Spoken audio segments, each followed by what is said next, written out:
If what you want is someone who only knows how to cook rice, then sorry, that's not me. A family requires sacrifice. Don't you understand? Sacrifice or erasing myself? You want me to quit my job for a whole year just so everyone is at the table at 6 o'clock. Those were my daughter-in-law's words to me. Just a few sentences, yet I heard them like an old bowl crashing onto the tile floor of my heart. I am Margaret Wilson, 60 years old. My whole life I believed discipline was the key to keeping a family together. A note taped on the fridge, a bell that rang at 6, a dinner table polished spotless. But one sentence from my daughter-in-law struck me like a hammer on wood. Punctuality alone cannot mend a home already out of rhythm. This is my story without sugarcoating, without excuses. From a dining table turned battlefield to golden kintsugi lines sealing the cracks. From 6 o'clock is dinner time to dinner time waits for each other. From commands to listening, we learned to speak plainly instead of in hints, to rebuild soft boundaries, and to place my stew beside my daughter-in-law's tacos, sometimes with a slice of pizza thrown in, just to remind ourselves that love is not a test of punctuality. If you've ever lived in a house where the clock was right but the rhythm was wrong, stay with me. I'll tell you in my own voice about the journey of relearning how to love. Less judgment, more listening, keeping boundaries, but not distance. Because in the end, family is not a place where someone wins and someone loses. It's the place where we learn how to hold on to one another. If you're watching this video, please like, subscribe, and let me know in the comments where you're listening from. I'd be so happy to connect with you. That morning was gentle with breeze. I stood on the porch, hands wrapped around a steaming cup of herbal tea, listening to sparrows squabble in the apple trees. Sunlight spilled across the wooden table Robert had built the year Lily was born. I'd always thought of that table as the heart of the home. When my son Ethan told me he wanted to bring his wife and daughter to stay for a while, I pictured 100 scenes around that table. Spoons clinking against bowls, the smell of stew rising, and Lily laughing until she hiccuped. I set the cup down, opened the fridge door, and taped up a brand new calendar, one with big enough squares to write important things in. With a black marker, I carefully wrote, "Dinner to 6 p.m. sharp," and underlined it twice. Some might call me strict, but I grew up in a family where dinner was the rope that tied each tired boat back to shore. When the kitchen light flicked on at 6, it meant everyone was home, safe inside the arms of the house. I wanted Lily to have that memory. I wanted Ethan and Clara to have a rhythm to lean on. In a world where everything slips through like sand, Robert walked into the kitchen, carrying a carpenter's tape, his old shirt still smelling faintly of pine. He looked at the calendar, then at me, planning to scare them off on day one. "Mark." I arched my brow. "This is our home. A house needs rules. Without them, it falls apart." He chuckled, lifted my teacup, and took a sip. "Sometimes even rules need a break." "I know where the line is," I said, covering up the nervous flutter inside me. Tires crunched on the gravel drive. I looked out the window. Ethan's SUV stopped, the trunk open, boxes spilling out. Lily's head popped up first, her pink backpack bouncing as she ran. She burst onto the porch like a gust of wind, sneakers squeaking against the floorboards.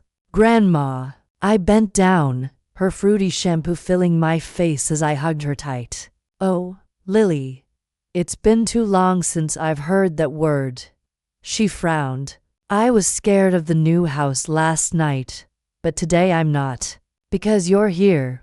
My heart softened, melting like butter on bread. Ethan followed, sweat beading on his forehead. He waved at Robert. "Dad, can I borrow the dolly?" Robert gave a thumbs up. "Still need me for that bookcase?" "Yeah, but you and I will carry it so Mom doesn't scold us about dust.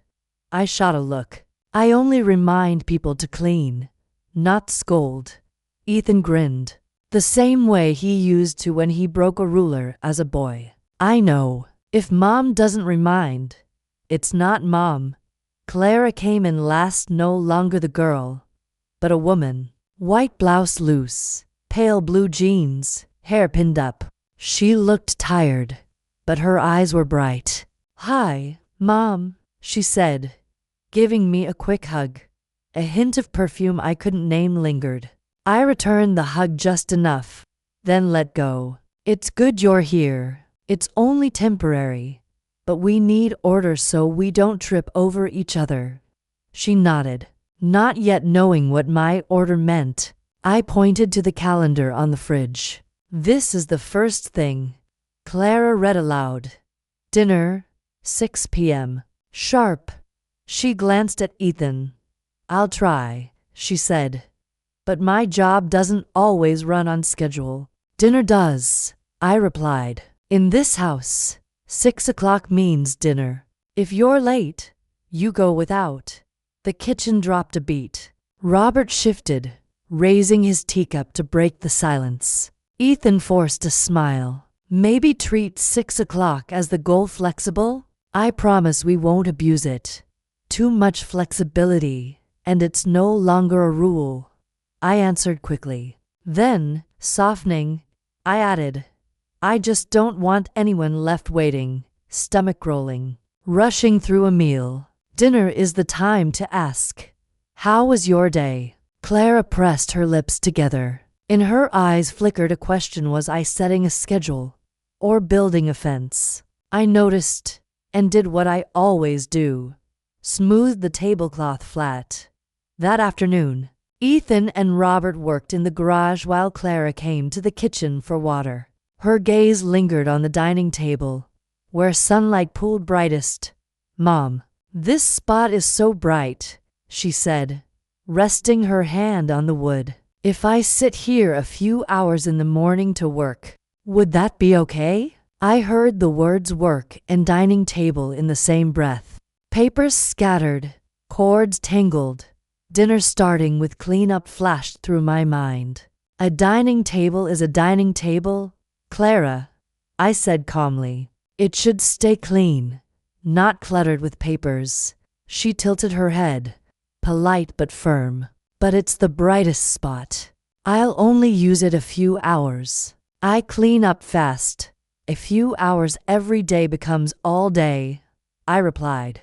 "I set up the corner by the living room window for you, shelf, lamp, everything." She glanced toward the living room, then back at the sunlight on the table, like it was a chance slipping away. Finally she nodded with a faint smile. "Okay, I'll try that corner." "Thank you, Mom," I exhaled. Robert, leaning by the kitchen door, tapped his fingernail on his cup. His signal, "Soften a little." I tried to smile, tried to soften. Evening came. I cooked beef stew with rosemary, carrots, and celery. The scent of wine and meat curled through the house. Lily ran circles around the kitchen, peeking into the pot like it held secrets.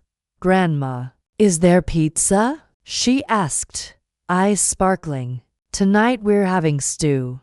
I patted her head. "It's better than pizza." "But at the old house, Friday nights were pizza night," she insisted. Clara walked in from the living room, setting a pizza box on the counter. I thought, since we're still adjusting, I'd order a small one for Lily. "Adults can eat your stew." The smell of cheese and olive oil barged into my stew's quiet perfume. I felt my dish retreat. "Lily can eat stew," I said firmly. "Children must learn the food of the home." Clara pulled out a chair, tired but steady. "I respect your dinner, but I respect my daughter's rhythm too." She just moved, and Lily, innocently slicing the moment in two, said, "Pizza tastes better than Grandma's food." The words cut like glass. I didn't blame her. Children speak truth, but my heart skipped. Children don't know yet, I said evenly. Adults must teach. Clara leaned forward. What my daughter eats is my decision. Ethan appeared, dusty from boxes. Can we do half and half? Lily eats some stew, then pizza. Deal? Robert turned on the faucet, water rushing over my sigh. I looked at my stew hours of care and then at Lily's waiting face. Fine, I said, but 3 spoonfuls first. 2, Clara countered. 3, I repeated. Lily chirped in. 2.5. Robert chuckled. What does that even mean, Missy? 2 big bites and 1 tiny bite. I nodded. Deal? The meal wasn't perfect, but it didn't sink. Lily grimaced at the stew, then lit up at the pizza. Clara seemed grateful. Ethan told stories from his old job, filling the kitchen with warmth. I stored it away in memory. My family, cracked but still at one table. That night, after Lily was tucked into the bed I dressed in floral sheets, Clara spoke in the hallway. Mom, tomorrow I have an online meeting at 5 p.m. with East Coast clients. Dinner might be late for me. I looked at the calendar. 6 stared back like a bold question. You can warn me 10 minutes ahead, I said, but don't make it a habit. I understand, she said, hesitating. If I'm late, please eat first. I'll reheat. Reheating is one way. I nodded. But eating together is what I hope for. Her face softened in the hallway light. I'll do my best. Ethan put a hand on her back. It'll work out. As their footsteps faded, Robert studied the fridge and murmured, Sharp edges can sometimes be filed down. I smiled, pulling him closer. We'll see tomorrow. Next morning, I brewed coffee, toasted bread, boiled eggs. The smell of coffee clung to the curtains. Lily appeared, hair wild, clutching her teddy. Grandma, do we have honey today? Yes, but first, eggs. She scrunched up. Are these your baby sheep eggs, Grandma? Chicken eggs, I laughed. Where did you hear that? Online. People eat weird eggs. Clara came in, asking for a big cup. I have a deadline. I handed her the blue one. But wash it right after. Coffee leaves a smell. She agreed, though a faint unease lingered in the air by midday. I heard typing from the living room corner I'd prepared. Her desk was neat, just laptop, water, sticky notes. I relaxed. I placed fruit on her table. She looked up, surprised and grateful. Thanks, Mom. I'll clear it by 5. Good. We need the kitchen then. She smiled. What's for dinner tonight? Lemon roast chicken with potatoes, I said. Better than pizza. She grinned. I believe you. At 5:50, Clara was still on a call. By 6, the oven chimed, chicken skin crisp and golden. I set the table. Clara didn't appear. Let's eat, I said, steady but firm. Ethan hovered, torn. Mom, 5 more minutes? In this house, 6 means dinner. Late means none. Robert said gently. Let's wait until 6:05. Breaking my rule, I asked. Saving our meal. He answered at 6:04. Clara came in, ending her call. Sorry, Mom. The client changed times. And tomorrow they will again. Soon you'll dine with them on a screen, while this table goes empty. Ethan sighed. Mom, give us time. I promise it won't become routine. Clara sat down, meeting my eyes. I'll try, but work isn't always on schedule. We stared, like two people on opposite banks of a narrow rushing stream. I placed my hand on the wood grain of the table, smooth, straight, the way Robert had sanded it. I wished the house could be as straight. Sit, I finally said. Hot food tastes best. We ate, talking of small things: Lily's new swing at the park, Ethan's colleague's promotion, Robert asking about trimming rosemary in the garden. No one mentioned 6 o'clock again, but the word still loomed on the fridge like a signpost. Later, as we cleaned up, I thought, the first day wasn't bad, but not yet good enough. Robert whispered, not yet good enough is still a beginning. And when Lily hugged me, promising to help cook tomorrow, she whispered with a grin, then I'll tell Mom Grandma cooks better than pizza. I laughed. Hard warm. Don't say that. Say, each tastes good in its own way. She agreed. That night, lights off. The words dinner, 6 p.m. sharp still glowed faintly on the fridge glass. Part promise. Part challenge. I told myself, we will find our rhythm, even if we have to strike the beat over and over again. But I also knew, from tomorrow on, the small boundaries would begin to sway like a tablecloth in the breeze. And I, as mother, as grandmother, would have to learn how to hold without tightening.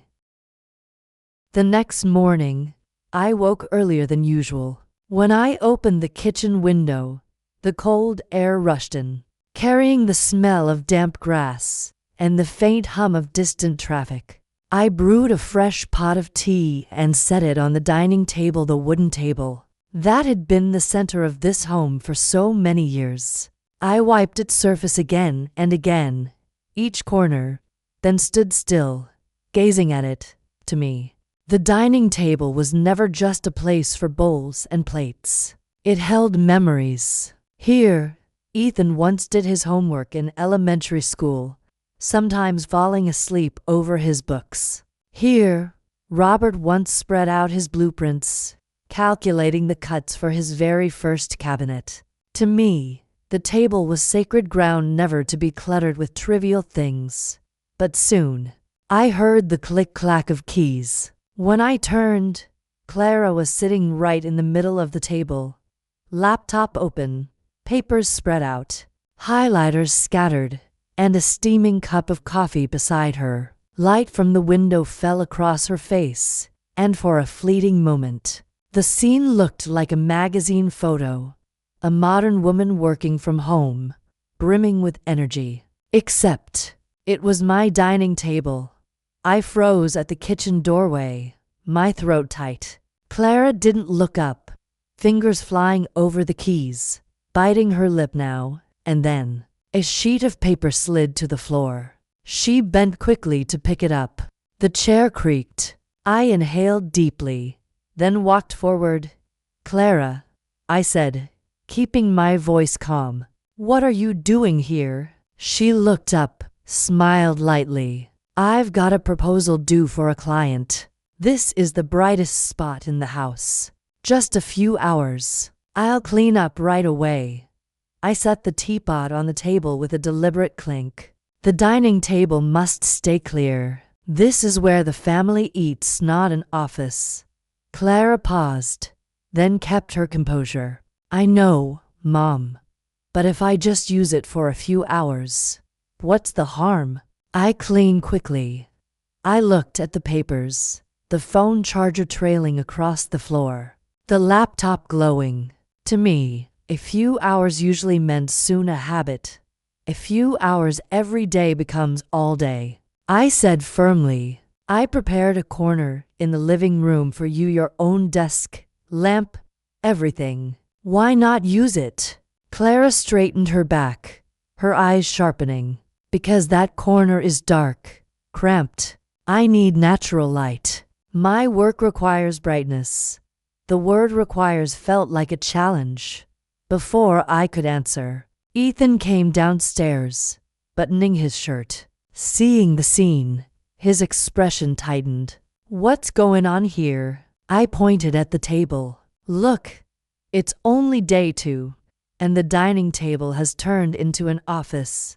Clara glanced at him, her tone edged with irony. I said it's temporary, but clearly, Mom thinks I plan to take over. Ethan stepped closer, forcing a smile. Let's not make this tense. Clara, Why don't you try the living room corner? Mom set it up for you. I tried, Clara said, eyes still on me. It's too dark. It gives me headaches. I don't see why this is such a problem.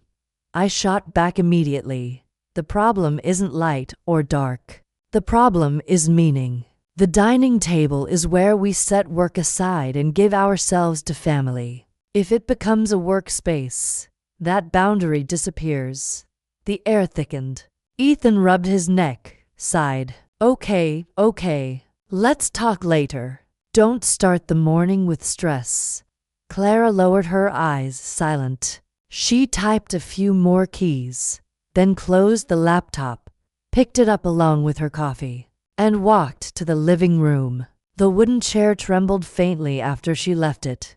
I felt I had won, but inside, a hollowness spread, because the look in her eyes before she turned away was cold. By noon, I cooked a simple meal. Pumpkin soup, toasted bread, a bit of salad. I set the table neatly. Robert sat at the head, sipping tea as he read the paper. Clara carried her laptop out of the living room and set it beside her soup bowl. Clara, I reminded, during meals, put the computer elsewhere. She looked up, lips pressed tight. Ethan interjected. Just set it aside for a bit, honey. Lunch won't take long. Clara shrugged, moved the laptop to the next chair, but her face showed she felt monitored. I glanced at Robert, hoping he'd say something. He simply folded his paper, poured more tea, his eyes clouded with worry. During the meal, Lily piped up innocently. At school, my teacher puts her laptop on the lunch table too. She says it's convenient work and eat at the same time. The words stung like salt in a cut. I set my spoon down, looked at her. Not in this house. Eating is eating. Work is work. Clara let out a thin smile. See, Mom, the world has changed. My generation is different. I gripped the napkin tight. Some things cannot change. Eating is a ritual, not just convenience. Ethan forced a laugh, trying to bridge. We'll keep the ritual, but once in a while, an exception won't hurt. I turned to Robert.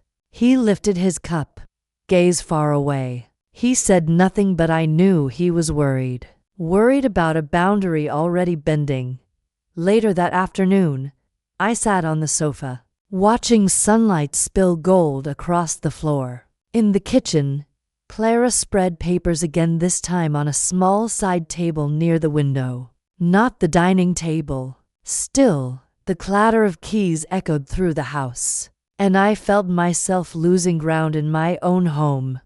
I remembered my own early days as a daughter-in-law. My mother-in-law had been strict too. She once scolded me just for leaving a book on the dining table. Back then, I thought her harsh. Yet here I was repeating her. I wondered, am I being too rigid? But the image of a cluttered dining table made it hard to breathe. I turned to Robert. What do you think? Am I being unreasonable? He set his teacup down, thoughtful. Marg, I understand you, but maybe let her try. If it doesn't work, she'll realize it herself. I looked at him, irritated by his fence-sitting. But deep down, I knew he was right. I just wasn't used to loosening my grip. I stood, walked into the kitchen. Clara's eyes were fixed on the screen. I cleared my throat. Clara, when you're done, tidy up right away. Don't let it stretch into dinner. She looked up, nodded briefly, then bent over her work again.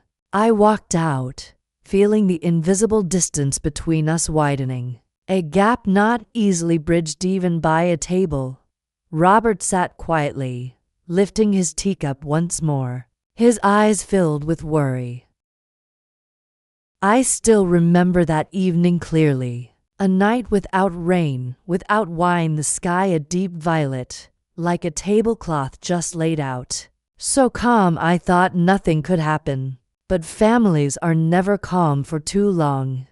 All afternoon, I had been preparing a special beef stew, the recipe I learned from my mother, adjusted over the years for Ethan's taste since he was a boy.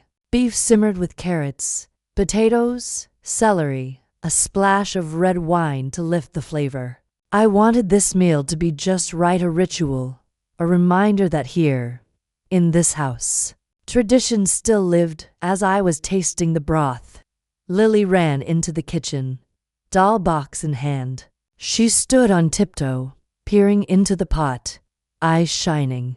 "Grandma, what smells so good?" "Beef stew," I answered, patting her head. "Tonight you'll eat Grandma's cooking. Better than pizza." Lily wrinkled her nose. "But Mom said we're having pizza tonight." I froze, spinning around. "Pizza." Before I could say more, Clara walked in holding a pizza box just delivered.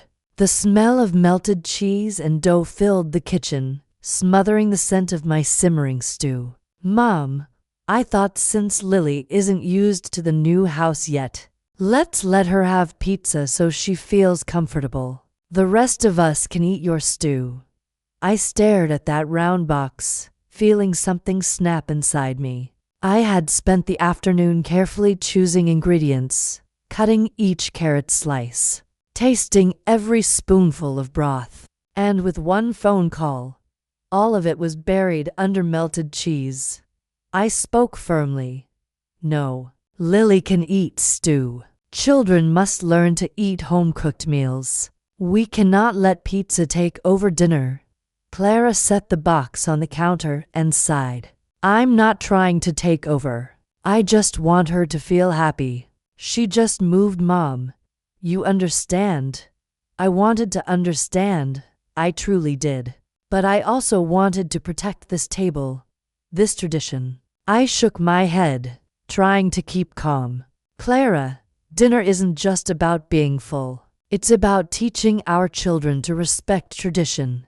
Then Lily chimed in, innocently, "Pizza tastes better than Grandma's food." The words pierced me. She didn't mean harm, she was only being honest, but my heart sank. I forced a smile, though my voice trembled. "Children don't know yet. Adults must teach." Clara wrapped an arm around her daughter, looking straight at me. "What my daughter eats is my decision." The kitchen fell silent, broken only by the bubbling stew. Robert stood near the sink, his back turned, shoulders stiff. Ethan stepped forward, placing a hand on Clara's shoulder. "Let's find middle ground. Lily eats a little stew, then pizza. That way, everyone's happy."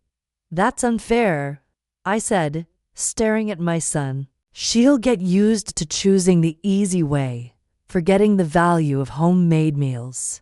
Clara shot back immediately. "What's unfair is forcing her to eat something she doesn't like. Eating is about freedom too." I gripped the wooden spoon tighter, as though holding not only the spoon but all the years of discipline and order that had raised Ethan. If everyone just orders pizza, then what's the point of this table anymore? Clara shook her head and turned away. Ethan sighed, soft-voiced. 3 spoonfuls of stew, then pizza. "Compromise, Mom." I almost refused, but when I saw Lily clutching her mother's hand, eyes brimming with tears, I let go of the spoon. "Fine, 3 spoonfuls." "2, Clara countered. Lily piped up quickly. 2.5, 2 big spoons and 1 tiny spoon. Robert chuckled quietly, trying to lighten the air. He turned on the faucet, the running water masking the sighs in the room. I knew he was avoiding conflict, but worry still shadowed his eyes. We sat down to eat. Lily forced down her 2.5 spoonfuls, then grabbed the pizza with relief. Clara exhaled. Ethan changed the subject to work.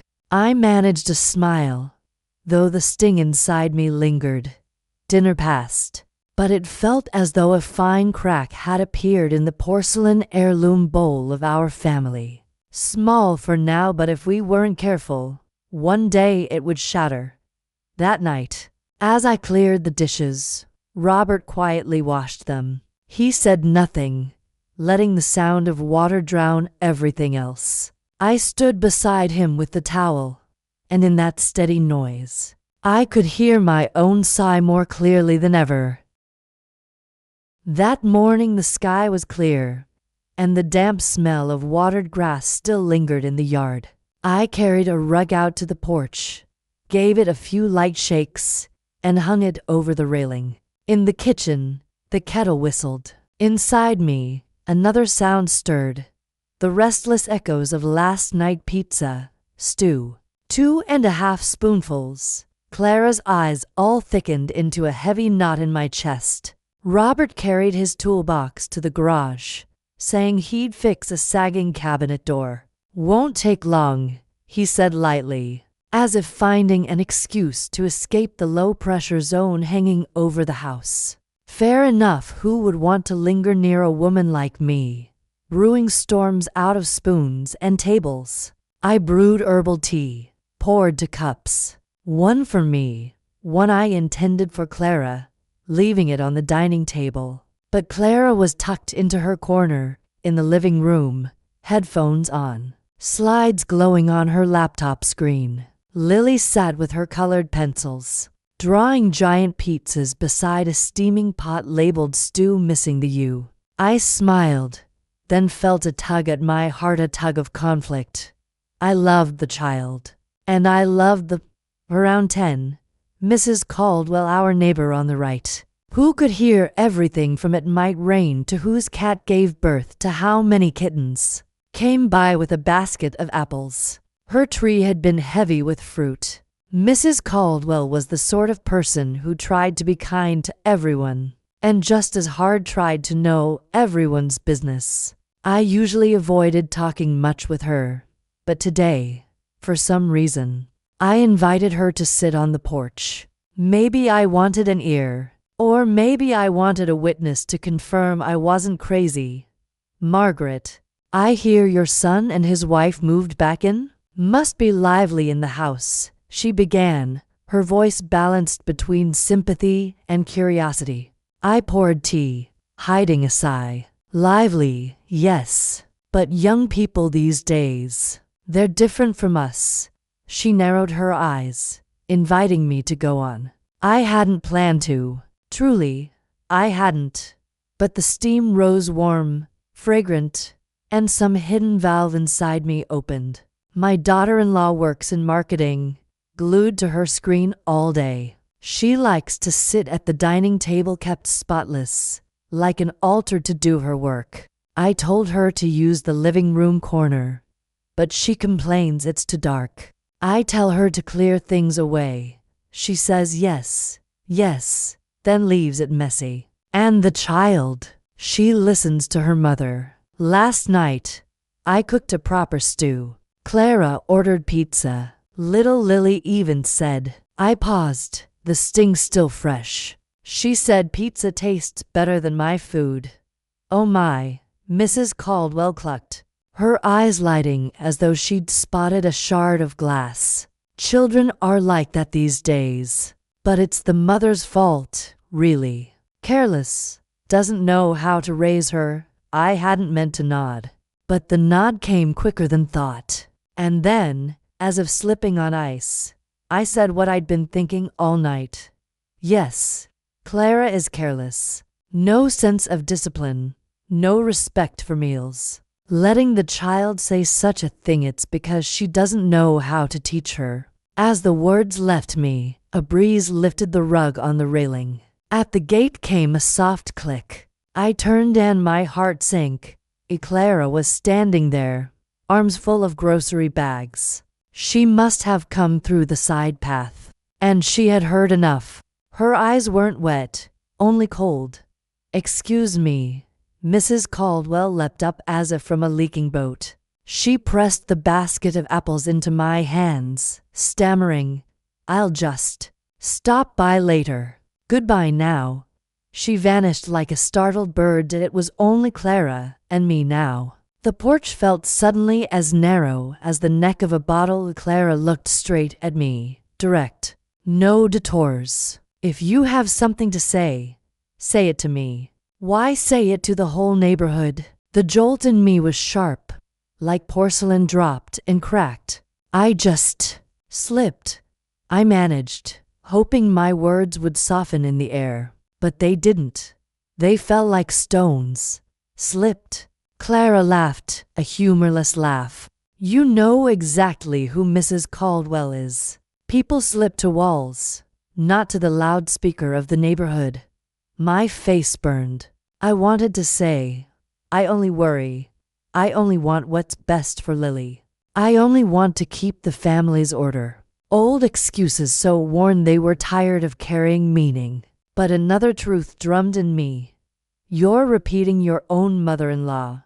I spoke too harshly, I admitted, clutching for the brake on a downhill cart. I'll apologize. To whom? Clara asked, brows raised. To me? Or to Mrs. Caldwell so she can broadcast your apology too? I went silent. A sparrow fluttered on the fence, as if even it found arguments unseemly on a sunny morning. Robert cleared his throat from the garage but didn't come closer. He knew there are paths each of us must walk alone. Clara bent to unpack groceries, eggs, greens, a scribbled receipt. Her hand trembled just enough for the carton to crackle. She drew a breath, speaking slowly, clearly. Mom, I know you love Lily. I do too. But every time you lose your temper, you use order as a stick. And when you talk behind my back, that stick hits exactly where it hurts. I'm just afraid. I started, then faltered. Afraid of what? Afraid dinner would be forgotten? Afraid the dining table would turn into a desk? Or afraid this family, like so many I've seen, would quietly drift apart? I swallowed. I'm afraid of us slipping out of step, slipping apart. I'm afraid one day no one will sit around this table anymore. Clara straightened, with the stance of someone who has learned to stand on her own. If you're afraid of slipping, then speak directly, not through the neighbor's fence. I can take criticism to my face, it hurts, but it heals. But words behind my back, they leave a smell, don't you know? And that smell lingers on everything. I pressed my lips together. I knew the smell she meant. The smell of a story passed through 100 ears and still carried my name. I had tasted that, long ago, from my own mother-in-law. And now I was cooking the same dish again. I'm sorry, I said plainly this time. I'm sorry for speaking behind your back. I'll change. Clara didn't rush to accept it. She looked at me as if weighing an apple for bruises. At last, she gave a small nod. I hear you. Hearing isn't healing, but it's a start.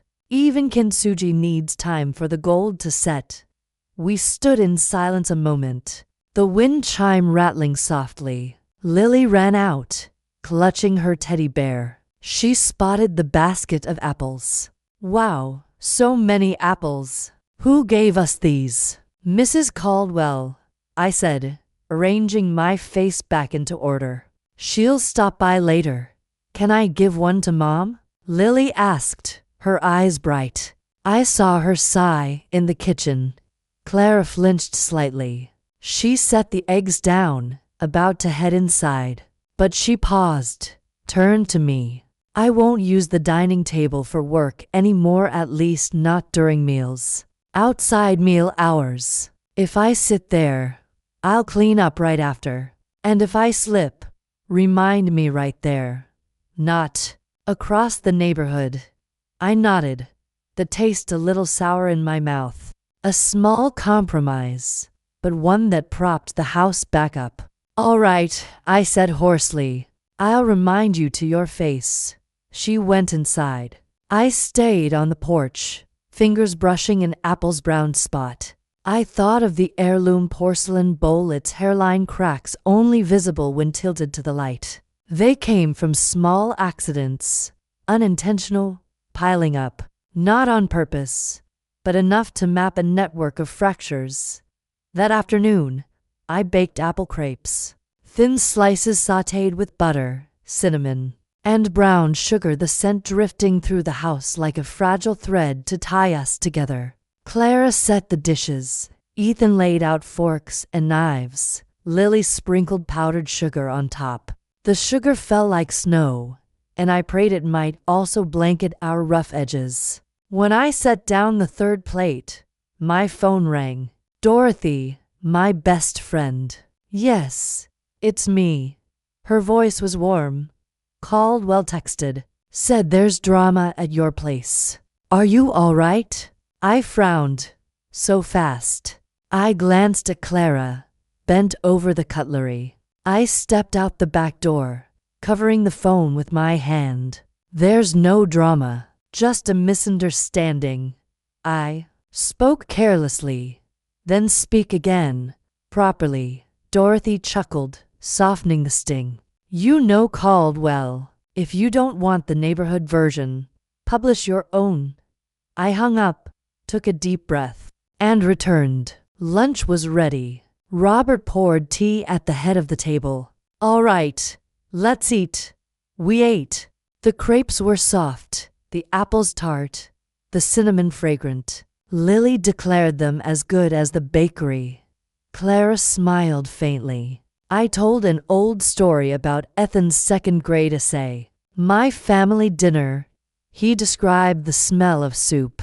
The creaky chair, Robert grumbling because I oversalted, and ended by writing, dinner is delicious because everyone complains and praises together. We laughed. A thin slice of peace passed over us like the shadow of a cloud. After the meal, Clara washed dishes. I joined her at the sink, not to hover, but to share the space. I turned the tap low, lemon-scented soap foaming. Robert gathered napkins for the laundry. Ethan stacked plates. The sound of water became a curtain, hiding words unsaid. Clara, I said into that curtain, this afternoon I'll go see Caldwell. I'll set the record straight. I don't want that smell spreading. Clara paused, then nodded, eyes on the suds. Thank you, Mom. Robert scrubbed the big pot, metal clinking. The water's rush drowned our sighs, his and mine. Early afternoon, I carried the rest of the apples to Caldwell's door. She opened it, eyes glinting for more. I spoke first, softly but firmly. This morning I spoke out of turn. Clara isn't careless, and I have no right to label someone with a passing word. Please, keep this between us. She looked startled, then wilted a little. Oh, Margaret, I only worry for you. You know I care. I know. I smiled. That's why I came. If you care, help me stop it here. She hesitated, then nodded. I placed an apple in her palm, my way of closing the door. On the walk home, the grass smell lifted me. Something inside me felt less sharp. At the porch, Lily sat playing with blocks. Where were you, Grandma? I went to give an answer. Answer what? That in this house, if there's a problem, we talk to each other first. Lily nodded solemnly, then bent back to her castle. Inside, Clara was tidying her work corner, the living room, not the dining table. She coiled cords, wiped a coffee ring with a damp cloth. When she saw me, she paused. I said nothing, just took the cloth and wiped the edge of the desk alongside her. A small act, but very close. Thanks, she said. No more, but enough. Robert sipped tea in the kitchen, his eyes gentle. He didn't need ears to hear me. After decades together, he could read the weight of a cupboard door or the touch of a cup on the table. He raised his cup, as if lifting a decision.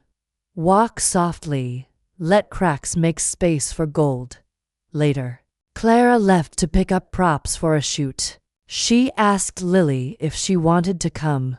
I want to finish my castle, Lily said. I'll stay with Grandma. Clara kissed her daughter's forehead, then glanced at me. I'll be back before dinner. 6 o'clock, I reminded. 6, she echoed, a faint smile passing her lips. She left. I sat with Lily. She asked me to tell the story of Johnny Appleseed, the same story I once told Ethan at her age. I told it, my voice scattering like apple seeds. Midway, Lily looked up, stitching the moment with a sudden question. Grandma, did you make Mom sad? I froze. The front door opened. Clara, back sooner than expected. She stood in the doorway, hearing the question just as I did. Our eyes met. 2 generations, 2 hearts, 1 thread. I breathed deep, then answered clearly, without detour. Yes, I made your mom sad, and I'm learning to speak directly to her, so I won't make her sad again. Lily's eyes lit as though discovering a law of the universe. She nodded firmly, then turned back to her drawing, adding a fresh branch to her apple tree, a new branch just sprouting.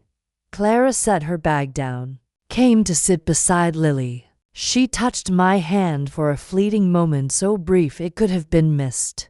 But I didn't miss it. I held on, just for a second, enough for 2 skins to say, we hear each other now. At the sink, Robert turned on the tap. Water rushed like a white curtain, softening the edges of the day. In it, I heard my sigh blending with his, no longer heavy, but steady, like pressing a hand to the chest. It's all right. We're moving in the right direction, slowly, but right. The house felt ordinary again, and yet no longer the same. Something had shifted, like a table steadied by a new wedge. I looked at the calendar on the fridge. The bold 6 p.m. still stood. Today, it wasn't a stick. It was a thread, and threads are meant for stitching. That afternoon the sun poured over the schoolyard like golden powder. The sound of children being dismissed always softened me. Jackets flapping, backpacks bouncing, sneakers slapping against brick. I was trimming grass at the porch when my phone buzzed. On the screen, Ms. Leela, elementary school office. I picked up, already sensing a thin wire pulled taut. Yes, this is she. Ms. Leela's voice was gentle, but with a hook behind it. Mrs. Wilson, Lily hasn't been picked up yet. It's been 15 minutes. She's still here with me in the office. We tried calling her mom, but the line's busy. My heart skipped. I glanced at the wall clock. 3:25. I'll be right there, I said quickly. 5 minutes. I snatched my keys and shouted toward the garage. Robert, I'm going to get Lily. He stuck his head out from under the workbench. What happened? She's late. I slammed the door. The road to the school was short, but felt like one breath pressed hard into my chest. I recalled the schedule we had just agreed on days ago. Monday, Clara. Tuesday, me. Wednesday, Ethan. Thursday, Clara. Friday, flexible. Today was Thursday. I clenched my jaw. Flexible means preparing for risk, not forgetting. I parked in the parent zone and hurried inside. The small office smelled of markers and new plastic. Lily sat swinging her legs, hugging her teddy pepper. When she saw me, her eyes lit up. Grandma, I exhaled, kneeling to hug her. The fruity shampoo smell hit me like a safety signal. Sorry to keep you waiting, sweetheart. It's okay, Lily whispered. I was coloring with Ms. Leela. Ms. Leela came forward, her smile professional but edged with concern. Thank you for coming so quickly. I just started with a new kindergarten class, so I was a bit busy. I understand, I said. Her mom must be tied up with work. I texted her. Late pickup situation. She replied, on the way. My phone buzzed, Clara calling back, as if pulled by those very words. Mom, I'm sorry. Clara's rushed voice crackled over horns honking like pins stabbing the air. The client changed timing just as I was leaving. I begged 10 minutes, then got stuck in traffic. 5 more minutes. I'll be there. I checked the clock. 3:33. Lily gripped my hand. No need, I said, keeping my tone flat, like a wax table. Grandma already picked her up. We'll see you at home. Mom, please don't misunderstand. We'll talk at home. I hung up before excuses could spill out, signed the alternate pickup log, and led Lily out.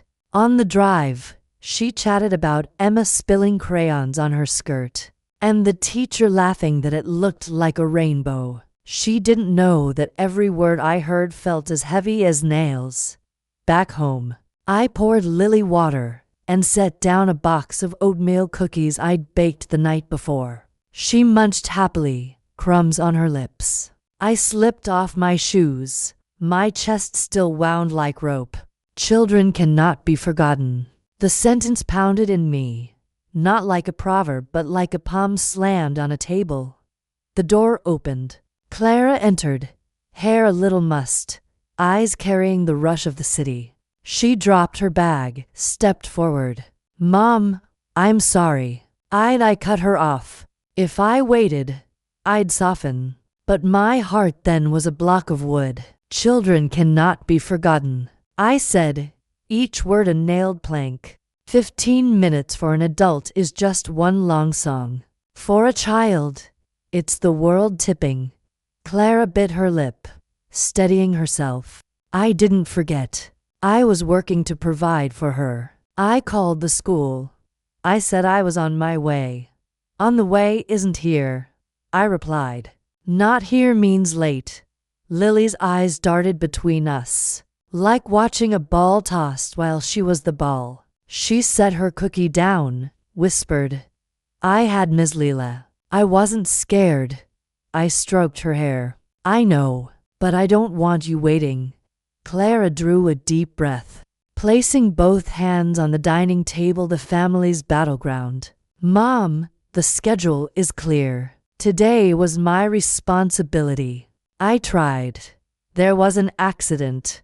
I can't fly. You had 10 spare minutes for risks. I shot back. Leave 10 minutes earlier. No traffic trap. If I leave 10 minutes earlier, clients see me as unprofessional. They pay for my time. And what does Lily pay for your time with? I countered, feeling like a gatekeeper. She pays with a moment of believing she was left. Clara stepped back, eyes red but dry. I wasn't leaving her. I was delayed. You're twisting late into forgotten just to hurt me. I turned away, afraid my face looked too much like my mother-in-law's winning arguments with words. I opened the fridge, dropped ice into a glass, letting the clatter drown out my thoughts. Robert walked in from the garage, saw the tension. His fingers froze on his belt loop, the tell he gave whenever he sensed sparks. You're home, he said to Clara, voice calm. Bad traffic? Accident, she answered, grateful for a neutral question. Robert nodded. Route 9, or the Ginkgo intersection. Ginkgo? The 5-light stop. I've been stuck there myself for 10 minutes easy.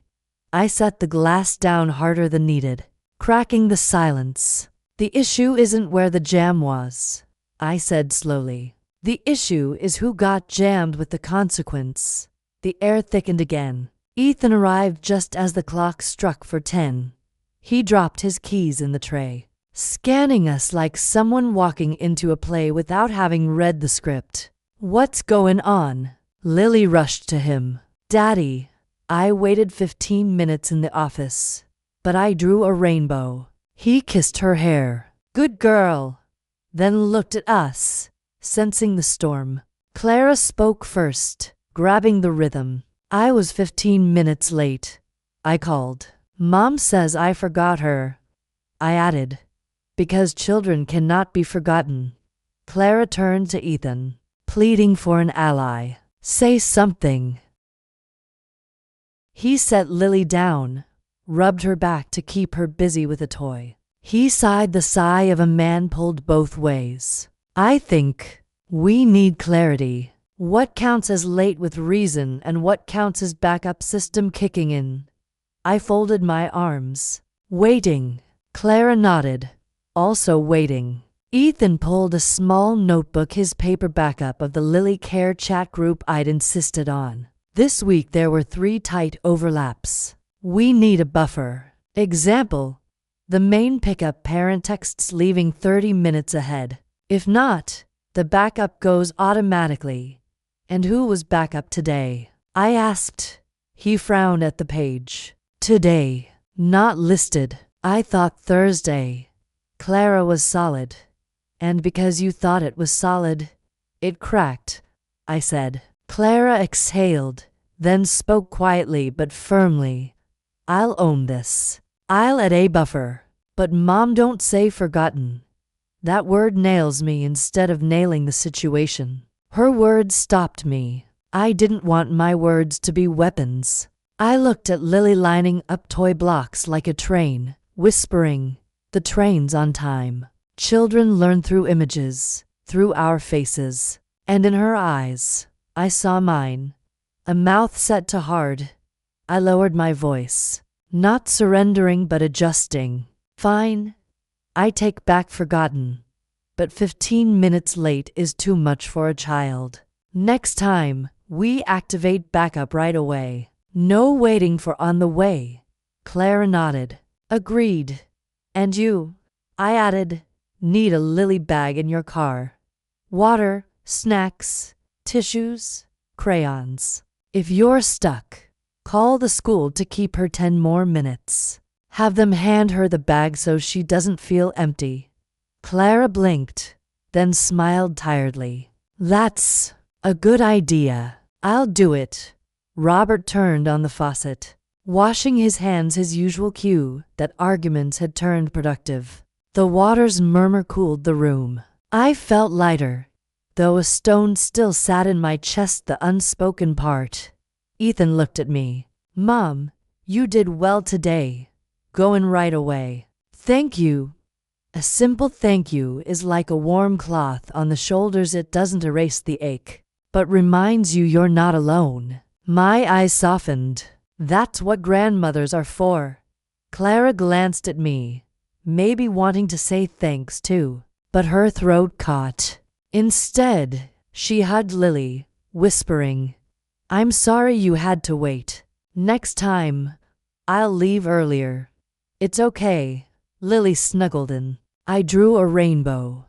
Yes, but I don't want you drawing rainbows while looking at the door. I heard it and recognized my own fear in her words, spoken in another voice. We two women, often on opposite shores, sometimes share the same bedrock. That evening, I made quick chicken noodles, not the labor of stew. Robert played quiet classical on the radio. We ate in a fragile peace. Afterward, I said, tomorrow, we draft the pickup procedure and post it on the fridge. 30 minutes before pickup. Main parent texts leaving. Okay. 15 minutes before. If no text. Backup goes automatically. If stuck. Call school. Ask them to keep child 10 minutes. Activate Lily bag. Everyone signs. Not as chains, but as visibility. Ethan nodded, writing it down. Clara pressed the page flat with her hand, a small gesture. But it eased me. She wanted it flat too. After dinner, we cleaned together. I washed, Robert rinsed. Ethan dried, Clara stacked. Our sink choir rose again. Water running, dishes clinking, cloth swishing. In that moment, I saw family's color, not bright, but enduring. Yet when I set the last bowl on the rack, Ethan leaned against the counter, brows drawn like parentheses around his weariness. He spoke slowly. hammering a nail into the place that needed fixing. We can't keep going like this. The words landed heavy, not as blame, not as verdict, but as declaration. We must live differently. I looked at my son, saw in his eyes the longing to breathe between two winds. Clara paused, watching him. Robert shut off the tap, the final drip falling like a period. I nodded for the first time all day. A nod without conditions. You're right. We can't. I dried my hands, hung the towel, and went to the fridge. On a blank sheet I wrote, Lily, backup pickup plan. At the bottom, I left for spaces for signatures. For signatures not as locks, but as a bridge from good intentions to right actions. In the living room, Lily added another card to her toy train. She looked up. Grandma, will the train come on time tomorrow? I smiled. Yes, because tomorrow, two drivers will be ready. She giggled, kept building. And I stood before the fridge, Ethan's words still resonating. We can't keep going like this. They echoed not as an ending, but as the first low note of a new song, a song where each of us steps back half a beat, so the whole family can move forward together. That afternoon, the sky was so clear I could see dust motes floating in the sunlight like tiny fragments of memory. I opened the wooden cabinet in the dining room, as carefully as if I were opening a door into the past. On the second shelf sat an ivory-glazed porcelain bowl, quiet as a drop of moonlight. It had belonged to my mother, and to my grandmother before her. 3 generations of women had passed it down. At weddings, baby showers, New Year's dinners, the bowl was always there. Sometimes it held peonies, sometimes tea, but most often it simply stood as proof that tradition still lived. Today, I carried it out, wiped the rim with a soft cloth, and placed it on the dining table. No special occasion, only that I wanted Lily to understand some things in a home aren't just useful, but carry a soul. Lily, I called. Come see Grandma's treasure. She skipped in from the living room, a little apple-shaped clip in her hair. Her eyes widened. It's so pretty, it's shining. Because it has drunk so much moonlight, I teased, stroking her head. Listen, this bowl was your great-grandmother's. She used it to hold important things. Even before your mother was born, your dad, my son, ate soup from this very bowl. From the kitchen. Clara smiled. You always tell stories so beautifully. Pleased. I set the bowl at the center of the table and went back to pour soup into another dish. I thought we'd make a small ritual that afternoon. Fruit on the table, a little tea, and each person sharing one thing they were grateful for. Small rituals stitch families together. I've always believed that. Robert was out on the porch, trimming an old rose branch. Ethan was in the garage, fixing a cabinet hinge. Inside, the house was still, like a deep breath. Lily lingered by the table, whispering treasure. Treasure like a spell. Then clink. A chair scraped. She had pulled it out to climb up for a closer look. Don't climb, honey, Grandma will lift you, I said quickly, but words always lag behind a child's hands. Her fingers stretched, and the bowl slid. Lily, I gasped, just before the crash.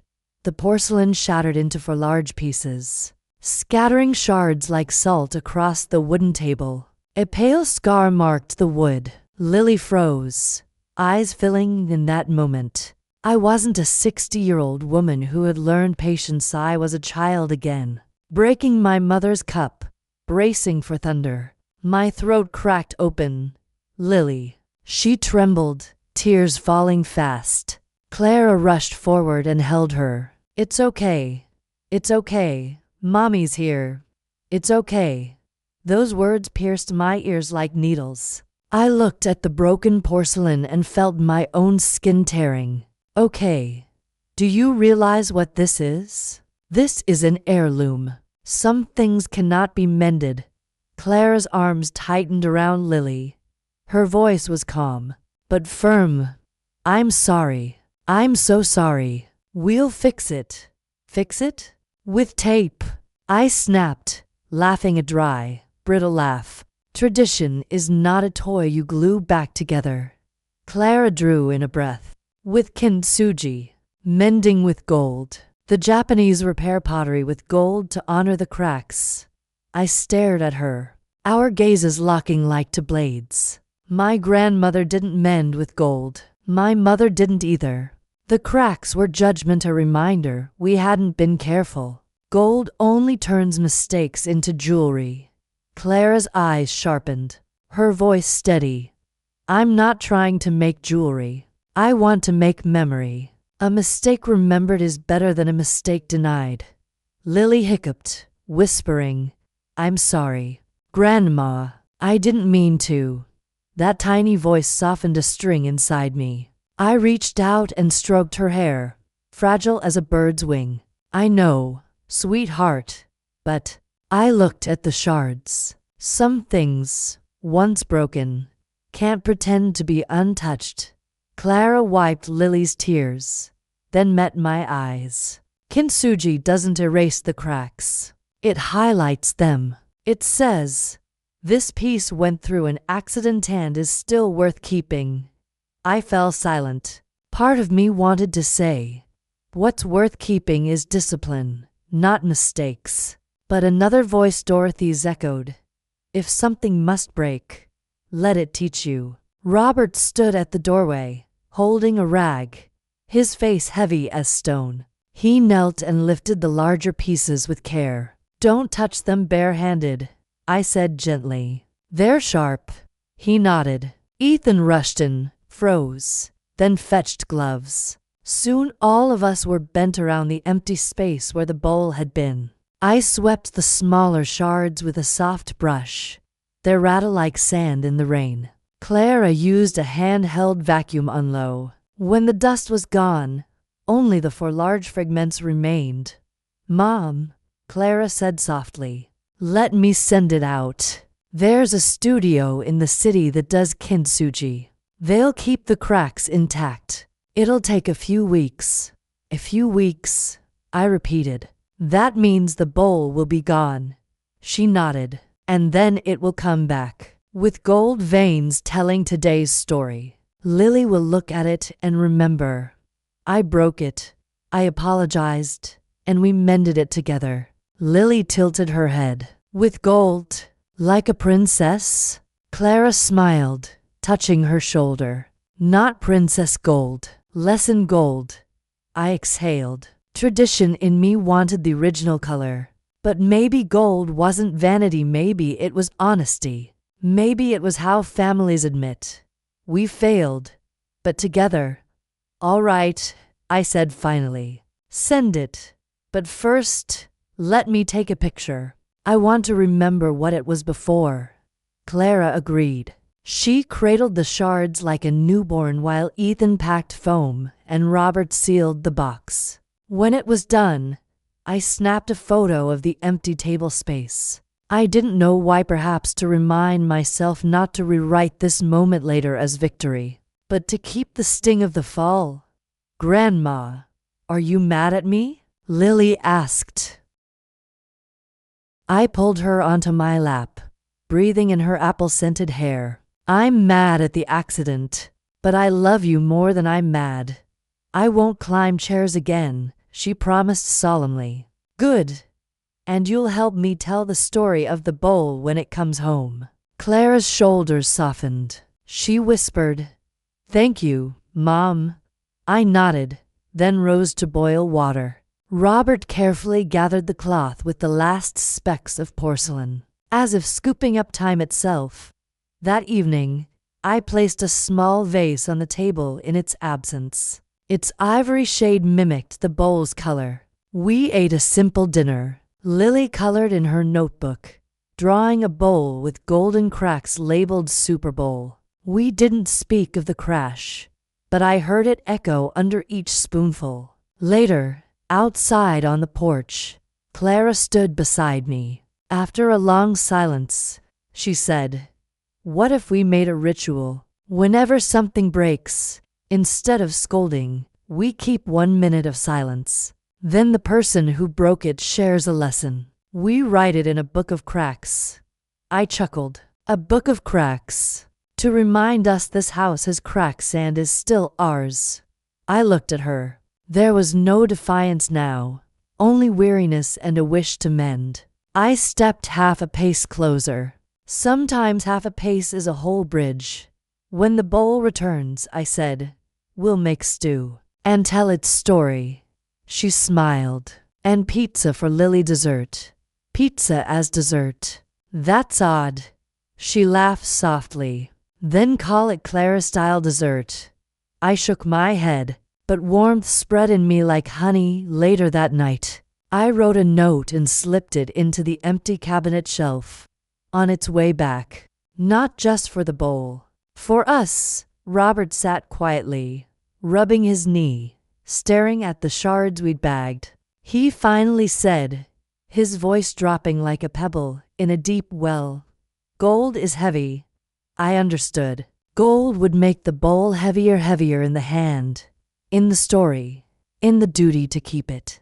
But maybe it was time we carried that weight together.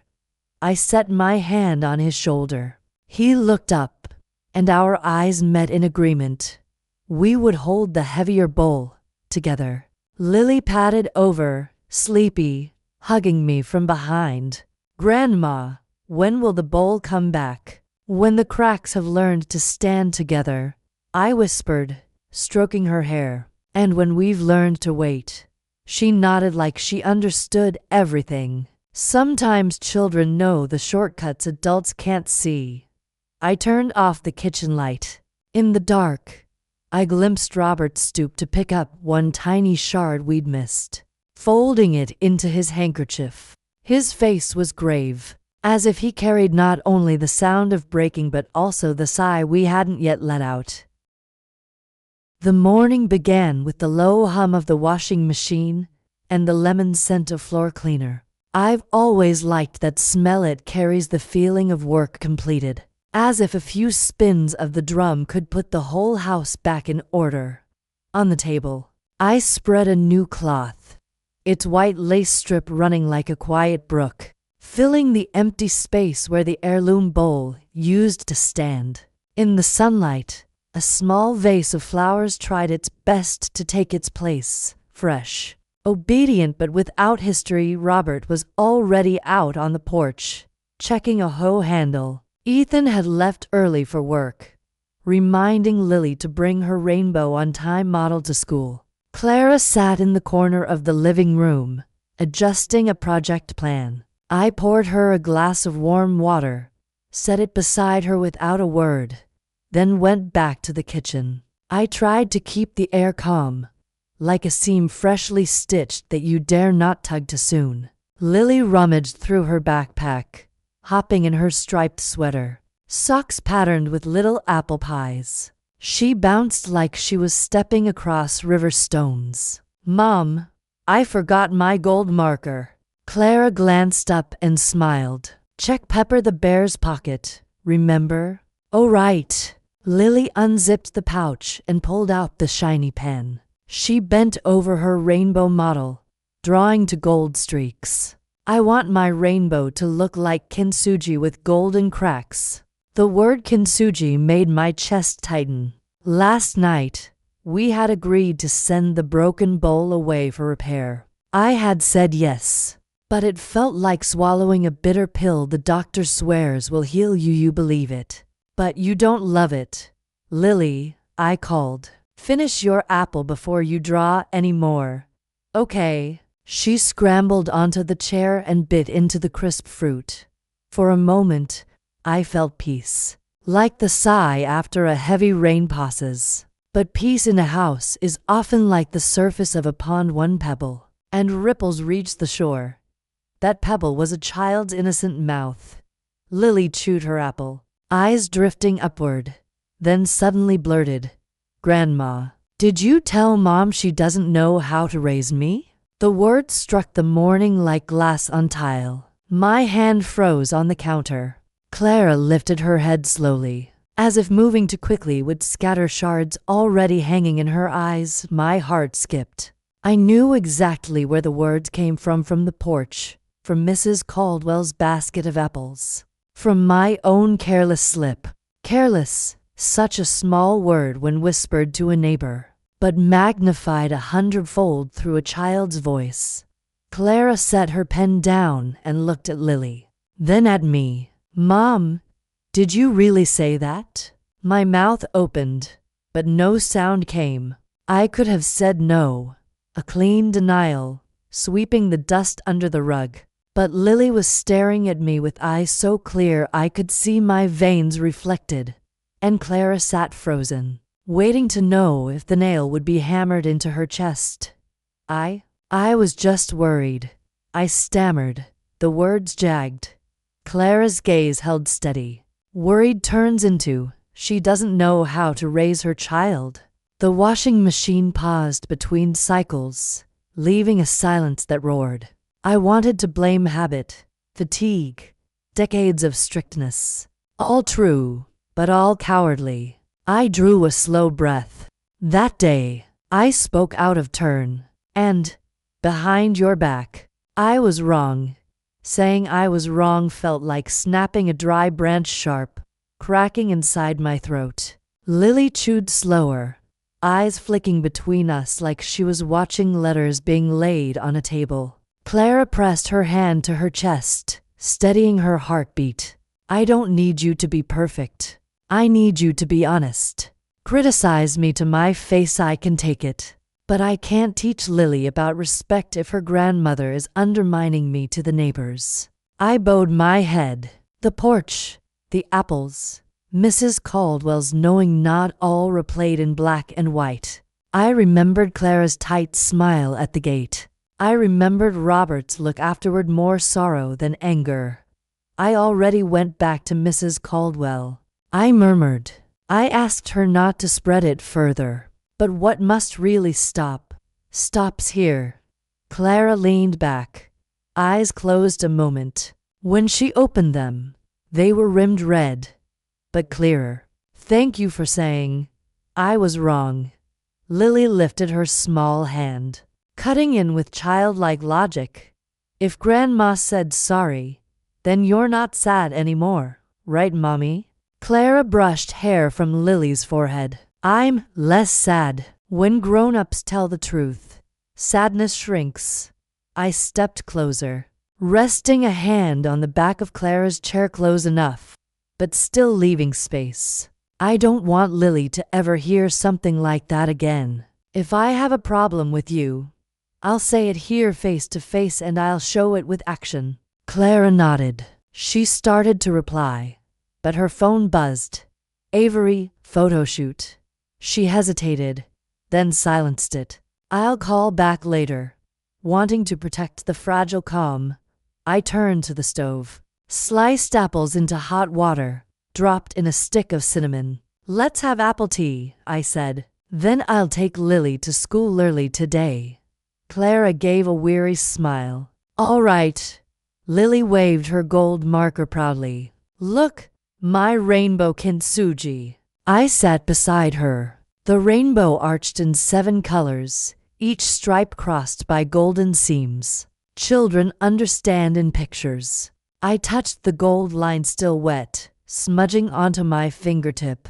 After dropping Lily at school, I came home to find Clara by the fridge, studying the Lily backup pickup plan like a pact. She was adding a line. If backup leaves, the main must reply okay. Saw it, to avoid overlap. I read over her shoulder and nodded. Sometimes bullet points are my bad habit, but today, they were a way to replace an old pattern with a better one. This afternoon I've got a 3 o'clock shoot. 10 minutes from school, Clara said. I asked Avery to push it back 15 minutes in case of traffic.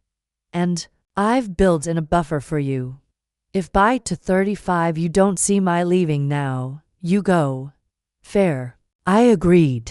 And I'll only post updates in the family chat, not over the fence. Clara chuckled. A real laugh. And that laugh lit the kitchen brighter than the overhead lamp.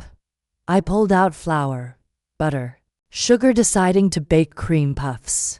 Sifting flour fell like fine snow. Butter melted with a soft hiss. The radio played a gentle classical tune. Clara coiled her charger neatly, as if tidying up was a promise. It almost felt past, at least for the morning.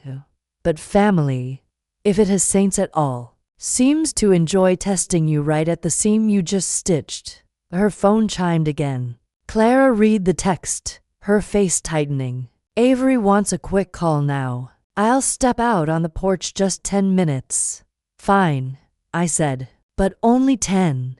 The porch door clicked shut.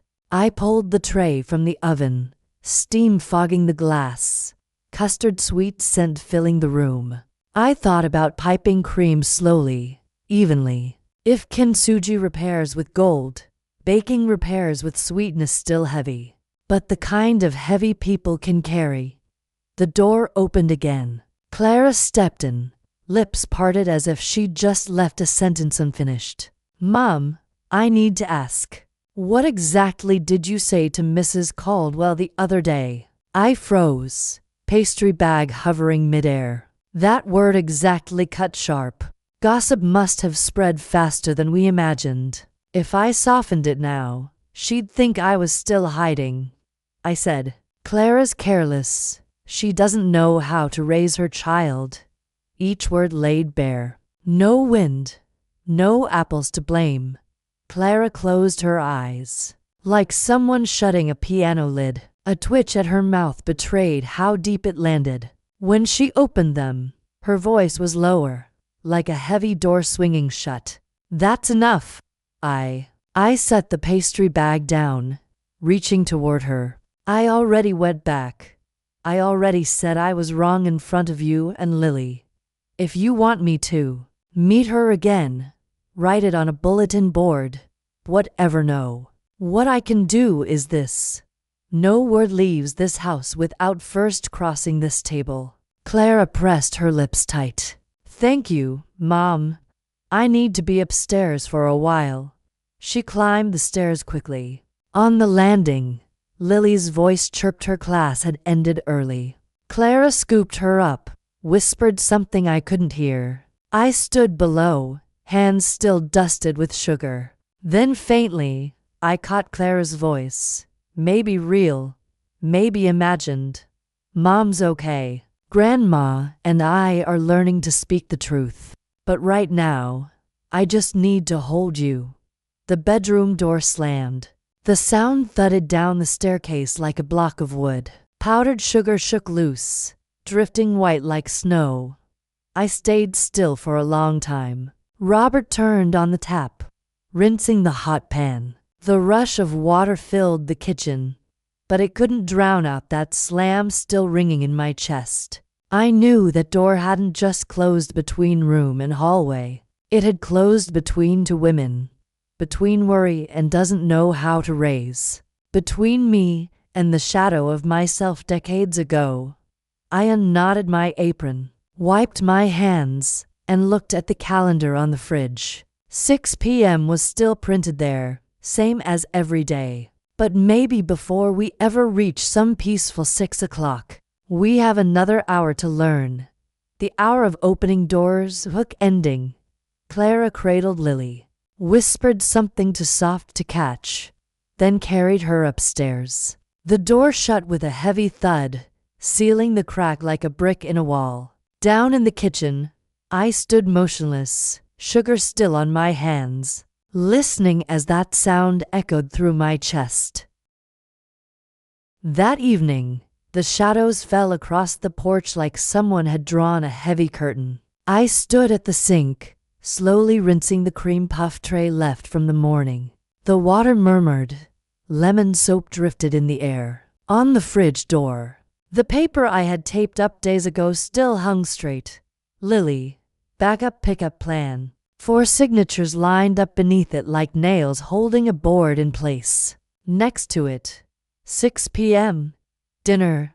I braced myself against the wooden counter, tracing the grain I've followed all my life straight, practical, unbending, all day. I had turned things over. Lily's morning words. Grandma, did you say Mom doesn't know how to raise me? The slam of Clara's door, the flood of messages in the Lily Care group chat, the heirloom bowl now away learning how to stand together again. It felt like a compressor in my chest, pressing everything into a mold. Whispering hadn't worked. Avoiding hadn't worked. So say it out loud, I typed into the Lily Care chat. Margaret, 6:30 tonight. Family meeting. At the table. Not about winning or losing, about how we're going to keep living together. Ethan. Yes, Mom. Clara. Lily will be there. We keep it gentle in front of her. Robert. I'll make tea. I turned off the tap, wiped down the counter, refreshed the flowers, set out cream puffs even though no one eats at meetings. Sweets on the table soften hands, if not hearts, at 6:25. Robert set a pot of black tea on the trivet. Steam fogged the corner of his glasses. He sat at the head of the table, where he always sits. Ethan slipped in, washed his hands, and looked at me as if to ask, "You steady?" I nodded, no smile. Clara came down holding Lily, who clutched Pepper the bear and slid into the chair beside her mom. The kitchen straddled light and shadow, like a map with a border drawn across it. All right, I began, no preamble. Thank you for sitting down. Tonight, I want to say what I mean. No neighbors, no children overhearing before adults. Right here. Clara nodded, calm but wary. Since you moved back in, I continued. This house has cracked in places. Part of that is on me. I've said too much. I've imposed too many rules. I've apologized. But there's something I haven't said yet. I want Clara to step away from work for a while, to focus on Lily. The room dropped like a dish slipping from your hands. Ethan leaned forward. Robert froze mid-pour. Clara shot to her feet, chair scraping sharp. Did you just say, quit my job? Her voice low, each word picked off the floor. Yes, I held her eyes. At least for a year, until this house finds its rhythm again. Lily is small, 15 minutes late, missed dinners, phones ringing during meals, all of it cuts into her. Families need sacrifice. Don't you see that? Clara let out a dry laugh, sunlight nowhere in it. Sacrifice. Beautiful word. But who sacrifices? Me. And what gets sacrificed? Myself. Yourself is also a mother, I said. No one's asking you to throw your career away. Just pause. For a year. A pause that breaks its spine. Clara leaned across the table, her eyes locked on mine. If you want someone here whose only role is cooking dinner, sorry, that isn't me. The table trembled. Lily startled, hugging Pepper tight. Ethan rubbed her back, giving me a silent plea. Don't push. But the compressor in my chest kept running. Cooking isn't only. I shot back. It's order. Motherhood is not second-class work. Years ago, I gave up a management job at the grocery store to stay home when Grandma fell ill. I never regretted it, because I believe the dinner table saves more than any paycheck. That was then, Clara countered. Today, my work is not just a paycheck. It's identity, self-respect, an example for Lily that a woman can love her child and her career. You call it sacrifice. I hear erasure. You work in marketing for cosmetics. I pressed, forcing calm. That will wait. But Lily's childhood won't. Her fingers dug into the table edge, voice sharp but steady. And motherhood doesn't mean carrying every household weight. We've already built the backup system. We've shifted schedules. I've taken reminders, but you want absolutes. Me quitting. Why? Because you can only see one way to keep order. I breathe deep. In my mind's eye, the broken bowl. Gold will make it heavier, but at least it will stay put. I need things to stay put, because I fear the in-between. I confessed, words bitter as medicine. The in-between is slip. The in-between is loss. I've seen families crumble because no one bent to the same beat. I won't watch my son collapse between two boats. Clara turned to Ethan, eyes full of love and hurt at once. He collapses because he's stuck in the middle, not because of me. I call that compromise. You call it chaos. The strongest fix is one parent at home. I insisted. I did it. I know it works. Worked for you. Doesn't mean it's right for me, Clara said, her voice trembling with restraint. I've been home full-time before after Lily was born. I sank deep. Work pulled me out. Work didn't steal her from me, it kept me able to mother without breaking. Do you want to shove me back into that hole? Her words pierced. I remembered her telling me about those first month's gray days. No appetite, fear of every cry. I had brushed it off with, everyone goes through that. Now it felt like a thorn lodged under my skin. I don't want anyone in a hole, I said slowly. I want us closer. You call it erasure. I call it sacrifice. You really don't understand? Clara's voice steadied, quiet but cutting. I understand sacrifice better than anyone. I gave up street photography dreams for product shoots. I gave up weekends for family. I shifted deadlines for pickups. I've done all that for this house. But I did not give up myself. Don't say I don't understand. Ethan raised a hand. Maybe we can find another way. No other. I cut in, desperate. Ethan, say it. Do you want stability or her freedom? The question shone like a floodlight in his face. My son, the engineer, solver of tangled systems, looked like a schoolboy called to the front without warning. Mom, I want both, he croaked. I want stability and Clara's job. We can find a way, extra childcare hours, you helping afternoons a little more. At my age, I laughed without humor. Turn the house into grandma's daycare again? Don't mock, Clara snapped. If you can't help, then stop blocking. I am helping, I snapped back. Helping by saying what no one else will. Quit. 1 year. Put family first. Clara rose taller, finger to her chest, then the table. And I'm saying what no one else has dared. I am not a shadow. I am not just a cook. I do not need permission to exist. I am Lily's mother and Clara. Both stay. So the rest of us break. I flung back. Backups. Group chats pretty on paper. In practice, a child waits 15 minutes alone. An heirloom bowl shatters. Dinner's derailed by one phone call. The bowl fell because Lily climbed. Clara's eyes sparked. If you want blame, name it right. Don't pile it all on my job. I'm not naming blame, I thundered. I'm naming the path. And the path is the one with flexibility bends. Her voice dropped to a whisper.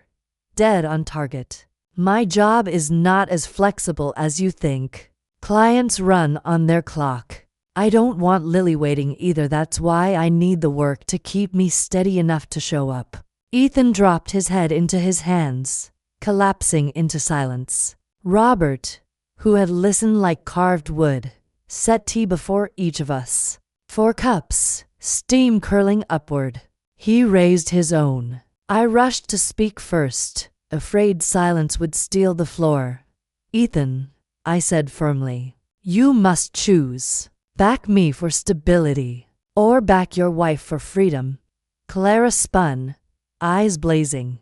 Don't you dare force him into that. This isn't a soccer match. It's a household. I snapped. A house needs one rhythm. The man of the house.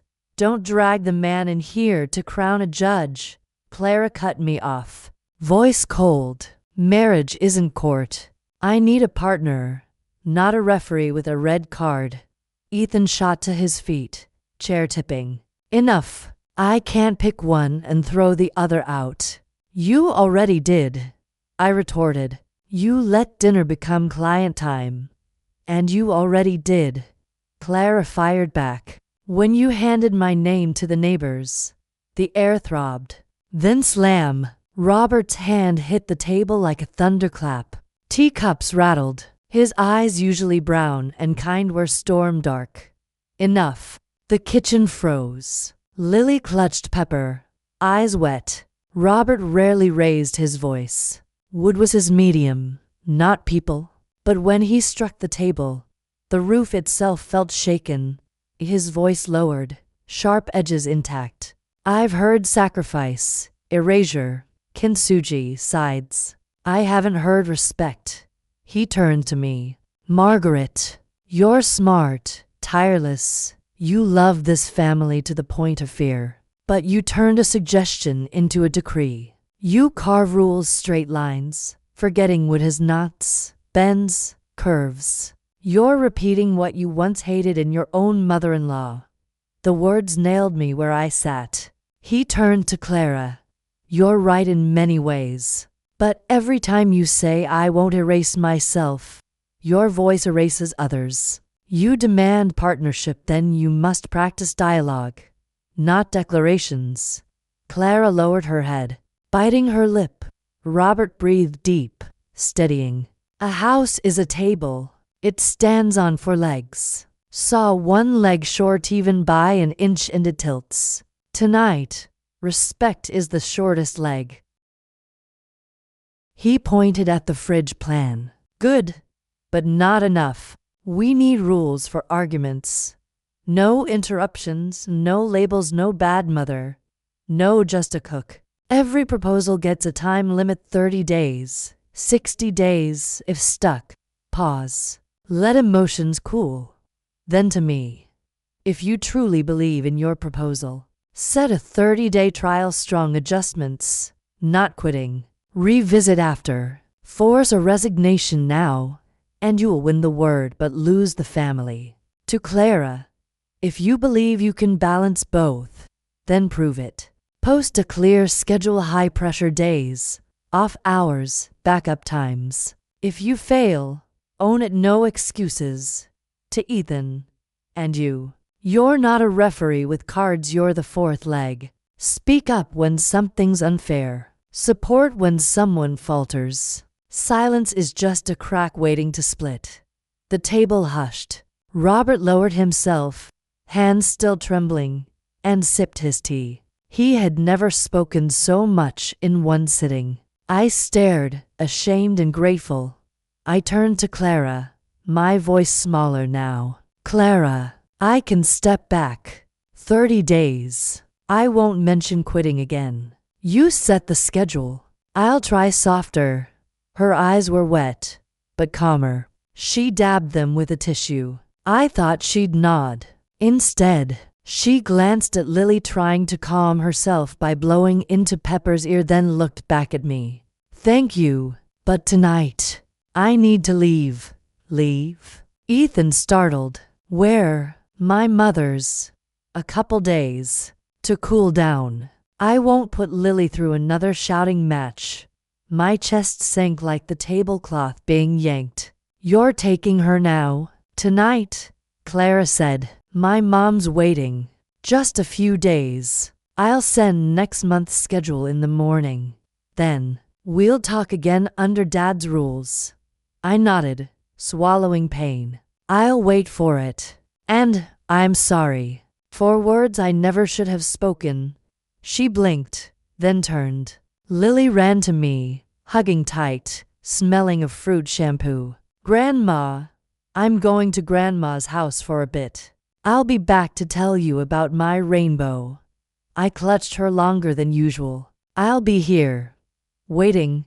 Upstairs, the suitcase wheels rattled, Hangers clinked, drawers thudded. Ethan stood limp, arms dangling. Robert slid me a fresh cup of tea. I couldn't drink. Clara came down, suitcase in one hand, Lily with her backpack in the other. At the kitchen door, she faced me. I know you love this house. I do too. But the way you loved tonight hurt. I need space, so it doesn't turn into resentment. I'll send the schedule. I'll bring Lily back in a few days. I nodded again like pressing down a scream. I'll wait. Lily waved. Grandma, I love you. I love you too. I croaked. The front door opened. Evening breeze touched the curtains. Mother and daughter crossed the porch, shadows stretching across the gravel path. At the gate, Clara glanced back once, then shut it with a metallic clang in the kitchen. Robert stared at the table he had slammed. No mark left, but the ring of spilled tea stained the wood. He wiped it slowly. Ethan leaned against the counter, eyes clenched against some blinding sun only he could see. He whispered, almost to himself, "We can't keep living like this." I sank into my chair, palm against the old wood grain. Outside, an engine started. Their figures shrank. I thought of the shattered bowl still away, still unfinished. Maybe before gold is poured into the cracks, the pieces must travel apart. Maybe before a house regains rhythm, one of us has to step away for a while. I sat in silence, heart pounding like a mallet on wood. The next morning, the house woke like an old man stirring after a restless sleep. Everything in place, but one familiar sound missing. No small feet pattering across the porch. No pink plastic cup with strawberry scent left in the sink. On the fridge, the line 6 p.m. Dinner looked suddenly like a road sign standing guard on a street where no cars passed anymore. I poured tea. The steam rose, then vanished like words unsaid. Robert bent to tie his shoelaces, eyes flicking toward the porch as though afraid to miss something. Ethan left earlier than usual, skipping breakfast, only tossing back a half-breath sentence. "I'll be home tonight." The door shut, and a gust of wind slipped in. I stood in the kitchen, feeling the whole house like a seashell held to my ear, filled only with the sound of emptiness. At noon, I opened the cupboard for Lily's snack box, lately always refilled, and found it untouched. I lifted it, then set it down again. A small act, but my hands felt heavy. My phone lit up. The Lily Care group chat. Clara, we arrived safely. Mom and I are fine. Lily fell asleep in the car. Robert, call Dad when you're settled. Me, okay. I typed tell me what she eats, then erased it. Wrote does she miss Pepper the bear? Erased again. In the end, just left the one word. Okay. I carried the trash out to the porch. At the fence, Mrs. Caldwell was watering her flower beds. Her leaky and dripping trails like someone crying in reverse. She glanced over. Well, Mrs. Wilson, haven't seen little Lily in a while. Off on a trip with her mama? I set the bag down, brushed invisible dirt from my pants. She's at her grandmother's for a few days. HMM. She stretched the sound. Her eyes bright with I knew it. I heard your gate last night, right around dusk. Everything all right over here? I pressed my lips together. I had promised Clara and myself that family matters stayed in the family. We're fine, I said, short as a latch. Your roses are coming in nicely. Ah, yes. She lifted one bloom, but her eyes still lingered on my gate. Just the other day I saw you holding Lily, looked steady as always. I nodded, politely, already hearing again last night's iron gate slam in my head. I slipped back inside before her watering can could pour more questions. Closing the door, I leaned against the table, exhaling like a thread being pulled from a needle. That first afternoon without Lily, I still cooked for portions. Habit and a little stubbornness told me not to let the table lose its rhythm. Just because the house had, at 6 sharp, the table was set, plates aligned, napkins folded into triangles. The doorbell rang. I thought it was Ethan, but no, it was a delivery. The restoration studio has received your bowl, estimated return 3 to 4 weeks. One black ink line on white paper, but I read it in gold. I snapped a photo and sent it into the group. The bowl has arrived. Due back soon. No replies. The phone stayed silent like me. Ethan came home after 6:30. His face gray like someone who'd walked through turbulence. He looked at the meal, then at the 3 empty chairs, Clara's, Lily's, and his own if he chose not to sit. He pulled one out. The chair groaned. I ladled soup. He ate to spoonfuls, then set the spoon down. Did you call Clara? He asked, staring at his bowl but as if seeing through it. I texted okay, I said, my voice sounding like a battery-level report. Okay? He echoed, as though testing whether that pebble would echo in a canyon. He swallowed, then spoke, stripped of pretense. Mom, are you happy? A house this big, and this empty. The words thudded into the meal. My reflexes wanted to answer, the old defenses. Of course not. I just want things steady. I want Lily never to wait again. But the way he used the word empty stopped me cold. Not quiet, not missing Lily. Empty like being hollowed out, so I stayed silent. Not to win, not to lose, but to give his words a place at the table. He gave a tired smile, the kind that has no lift. Sorry, I shouldn't make it sound like blame. I'm just tired. I come home, see her little shoes missing from the rack, her pink cup not in the sink, and he exhaled. I feel robbed. I feel robbed too, I admitted. I walk past her room, see her blanket still folded wrong, and I don't fix it. I leave it, like leaving her breath in the house. Robert cleared his throat, a soft drumbeat to carry the words through. He slid tea toward Ethan. Drink. Last night you twisted on the sofa so much the springs squeaked. Ethan shook his head, lifted the cup. Steam veiled his eyes for a second. When it cleared, his voice was low. I'll stay here tonight. Tomorrow I'll bring them back if we all agree to talk by the new rules. I nodded. This nod. Heavy day 2. I cleaned Lily's toy cabinet. No scolding about clutter this time. I squatted in the pile of dolls like squatting in memory. When Ethan was small, he had a red toy truck always stuffed with cookies. I opened a small box inside, a shard of porcelain Robert had picked up the night the bowl shattered. He'd wrapped it in tissue, tucked it here like mailing something to the future. I held it in my palm. Cold. I wondered, when the bowl comes back, which crack will carry the gold? Where will this shard belong?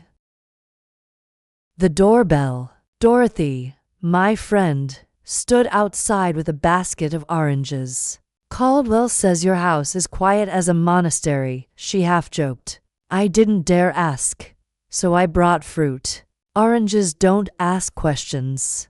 I let her in, poured tea. We sat at the dining table, the table now more podium than furniture, where people place what should and shouldn't be said. She eyed the backup pickup plan taped to the fridge and the blank space beside it. You need another chart, she teased. Asterisk when to shut up. For Caldwell. I'll tape one for myself first, I answered, trying to joke. But then I told her everything. No makeup, no softening. The slammed door. Robert's hand striking the table. Ethan's words from last night. Dorothy didn't interrupt, only nodded. Finally, she sighed. You know what's hardest to change? Forcing others to live like you. Staying silent when you're wrong. and soothing longing with pride. That last one. I think you've caught it. I looked up. Pride. Yes. Missing your granddaughter but refusing to call. Missing your daughter-in-law but refusing to say I miss you. You use the word fine to smother the word lonely. Keep it up, and fine will turn into empty just like Ethan said. I set down my cup. Porcelain tapping wood. I did text okay. Next time text I miss you, Dorothy said, her voice light as a leaf on water. This house isn't a courthouse. Sometimes one right word moves a wall. After she left, I opened a private chat with Clara. I typed, I miss Lily, then added, I miss you too. I stared at the 2 lines like fish swimming in a jar. Finally, I hit send. The scene mark appeared quickly. 1 minute, 2, 3, no reply. I sat still. It was enough I hadn't stayed silent. Later that afternoon, Caldwell reappeared by the fence, pretending to trim bushes. Her shears aimed at gossip more than leaves. So, how far's Lily's grandma's house again? 20 minutes. Ah, close. She smirked. Heard she'll be there a while. I leaned against the post, voice even. Mrs. Caldwell, remember what I asked last time? To stop here? She caught on. Yes, every life has cracks. My family is learning how to mend. She pursed her lips but stepped back. This time, her silence was the answer. Day 3. I picked up Lily's blankets from the laundry. The owner asked, haven't seen the little one lately? I smiled. She's at a naptime competition at Grandma's. The woman laughed, asked no more. I carried the blanket home, inhaling the clean scent, heart sagging like hearing an old tune. Ethan texted, I'll be home early tonight. 6. I made stew the first since the pizza fight. Not to win anyone, just to eat my own dish. To remember the rhythm at 10 to 6. Ethan came in. Detoured to the living room. I carried bowls to the doorway. He stood before his wedding photo, he and Clara laughing beneath a maple. The frame had gathered a fine dust thin enough to ignore, thick enough to need blowing off. He wiped it with his sleeve, dust scattering like mist. He set it back, then dropped onto the sofa, arm over his face. I placed the bowl on the coffee table. Eat a little, I said. Okay, he murmured, but didn't move. A minute later, he sat up suddenly, spooned a few bites. Texted Clara. He asked same question, but now no fire, only ashes. Yes, I said. I told her I missed them. What did she say? Nothing yet. He nodded, as if at a weather report. He set down the bowl, leaned back. Are you happy? A big house. Still empty. He repeated his first night words, but softer now, like taking a measure, not throwing a stone. I pulled a chair close, laced my fingers. No, I'm not happy. I spoke slow, so I could hear myself. I miss them, but I wrapped my longing in pride, kept saying, I'm right, I'm keeping order, when really I was afraid this family would fall apart. He turned, surprised. I rarely use words like afraid with my son. That's a lot, he said, smiling tiredly. Thanks for saying it. Tomorrow, you'll bring them home to talk. I asked, that's the plan, but if they're not ready, I won't force it. I'll stay in the middle but not silent. Robert came in with a teapot. 3 cups clinked as he poured. He glanced at the wedding photo, now dust-free, nodded like a carpenter at freshly sanded wood. Dust on things, you wipe. Dust on people, you talk, he said. I let out a breath, cradling the cup, warmth flowing down to my hands. That night I dreamed the bowl returned. Not dazzling, just veined with gold like blood vessels, calm, alive. I placed it on the shelf. The shelf trembled slightly under footsteps. I woke, sat up in the dark. At 4:58 a.m., that unguarded hour, I typed to Clara, "Tomorrow I'll make chicken broth. Lily loves noodle soup. If you both want, come for dinner. If not, I'll bring it over." The scene mark appeared almost instantly. 3 dots blinked. I held my phone like waiting for a midnight train. "Clara, let me ask Lily." "Thank you." I set the phone down, breathing like I'd just crossed a cold river. That afternoon, Caldwell stayed inside. Maybe she found new gossip. I watered the porch, thinking, rumors are weeds, thrive in sun and neglect. But shade them with truth, and they wilt. At dinner, Ethan came home early as promised. He set the table with me. Robert placed an extra small bowl for Lily, he said, to keep the draft out of our stomachs. I didn't scold the sentiment. The empty bowl softened the table. Sometimes a waiting bowl is its own bridge. We ate, talked of gardens, sticky door handles, weather. No quit work, no pick sides. I thought of Clara's 5 a.m. reply. Whether they came here or I carried soup there, either way, tomorrow's meal had to shores. Waiting for a bridge. After, Ethan washed dishes, then sank onto the sofa. From the kitchen doorway, I saw him staring at the wedding photo, arm draped over his face. A trace of dust still clung to one corner of the frame. I had left it on purpose. Dust is a reminder. Things need tending. Not to shame, but to draw closer. I dimmed the lights. In the half-dark, Ethan looked younger, like the boy who once sprawled on that same couch, clutching a red toy truck. Passing by, I pulled a blanket over him, said nothing. On the porch, the night breeze carried in the smell of earth, soft as a sigh that has finally lowered its voice.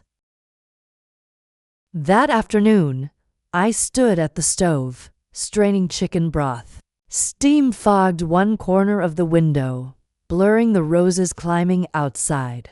I planned to make chicken noodle soup, Lily's favorite, the one she always finished faster than anything else. On the table, 3 bowls were already set. A small one for Lily, one with a chipped rim for Ethan, he liked the imperfect one, and my own. Beside them lay the note I had scribbled at 4:58 a.m. If you want, come home for dinner. If not, I'll bring it over. I pictured the door opening, little shoes hitting the rack, Lily's voice calling Grandma, sounds I stacked in my chest like firewood. Then my phone buzzed. Clara's name lit the screen. "Mom," her voice broke, as if she'd been running. Lily's having a reaction. Her lips are swelling. We're at the ear." "Mom," the ladle slipped from my hand, clattering into the pot. The steam that had smelled warm and sweet now turned into a fog inside my head. "Where? Which hospital?" My voice sounded far and hoarse. "Urgent. St. Mary's." I called Ethan. "Mom, I'm so scared." Through the line came chaos. Shoes pounding the floor, monitors beeping. A nurse's voice. "Did you use epinephrine yet?" And behind it all, Lily's thin, strangled wheeze, like a kitten choking on water. "I'm coming now," I said, snapping the call shut, grabbing my coat. "Robert." My voice tore out of me. "Hospital, Lily." Robert was out on the porch with pliers in his hand. They hit the concrete with a clang as he ran in, keys already out. I can't remember if I locked the door. I only remember the little bowl on the table, staring at me like an open eye. The drive to St. Mary's stretched like an endless hill. I pressed my palms together in my lap to stop the shaking. Robert said nothing. Only the tick of the turn signal and the hum of the engine kept rhythm with the fear in my chest. I typed into the Lily Care chat, Me? On the way to St. Mary's. Ethan?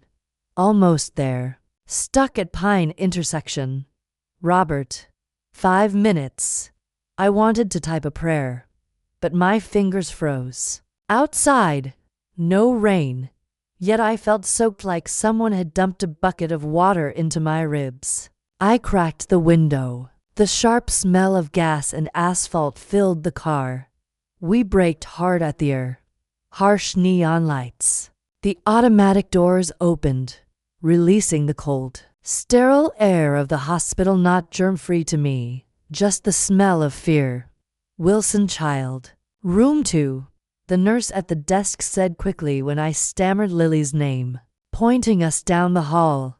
I ran, or rather, this heavy body tried to remember how to run. At the end of the hallway, through a cracked door, I saw Clara. She sat on a plastic chair, hair a mess, face pale. On the bed, Lily, my little girl, lay with an oxygen mask.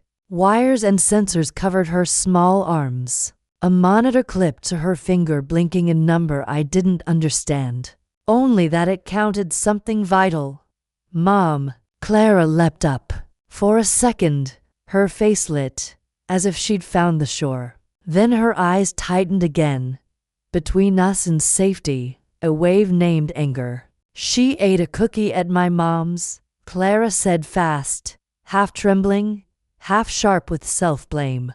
It had peanut flour. I didn't check. Just one bite. Her lips swelled, her throat closed. I called 911.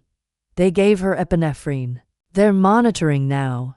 I put a hand on her shoulder. It was pulled tight as a violin string. You did the right thing, I said. I wanted to add what I knew about allergies, labels, questions.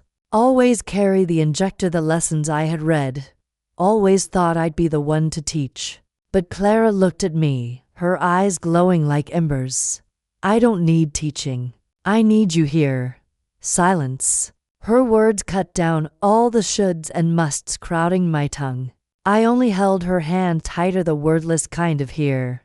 Ethan burst in moments later, sweat on his forehead, tie askew. I'm here. How's Lily? They injected her. First 15 minutes are critical, Clara said quickly. She's better, but they need to watch her for hours. It can come back. Ethan bent to kiss Lily's tiny hand, bandaged and taped. Daddy's here, sweetheart. Daddy's here. A young doctor entered, checked her monitors, listened to her chest. History of peanut allergy? No, Clara croaked. Never. I didn't know. Consider it a history now, he said. Any family history? My brother's allergic to tree nuts, Ethan answered. But Lily's never reacted before. The doctor nodded, scribbled notes. She's stable after epinephrine. We've added antihistamines. No food right now. When she's settled, we'll discuss long-term precautions and prescribing auto-injectors. Clara nodded like a machine. My knees buckled. Robert guided me into a chair. My hands shook. I stared at my fingertips. Remembered the gold ink smudged on them the day Lily drew her kintsugi rainbow. Suddenly, gold wasn't a metaphor. It was what I wanted to pour into the cracks splitting our family. Mom. Clara whispered, softer now. I thought I checked. Grandma said it was homemade, simple. I believed.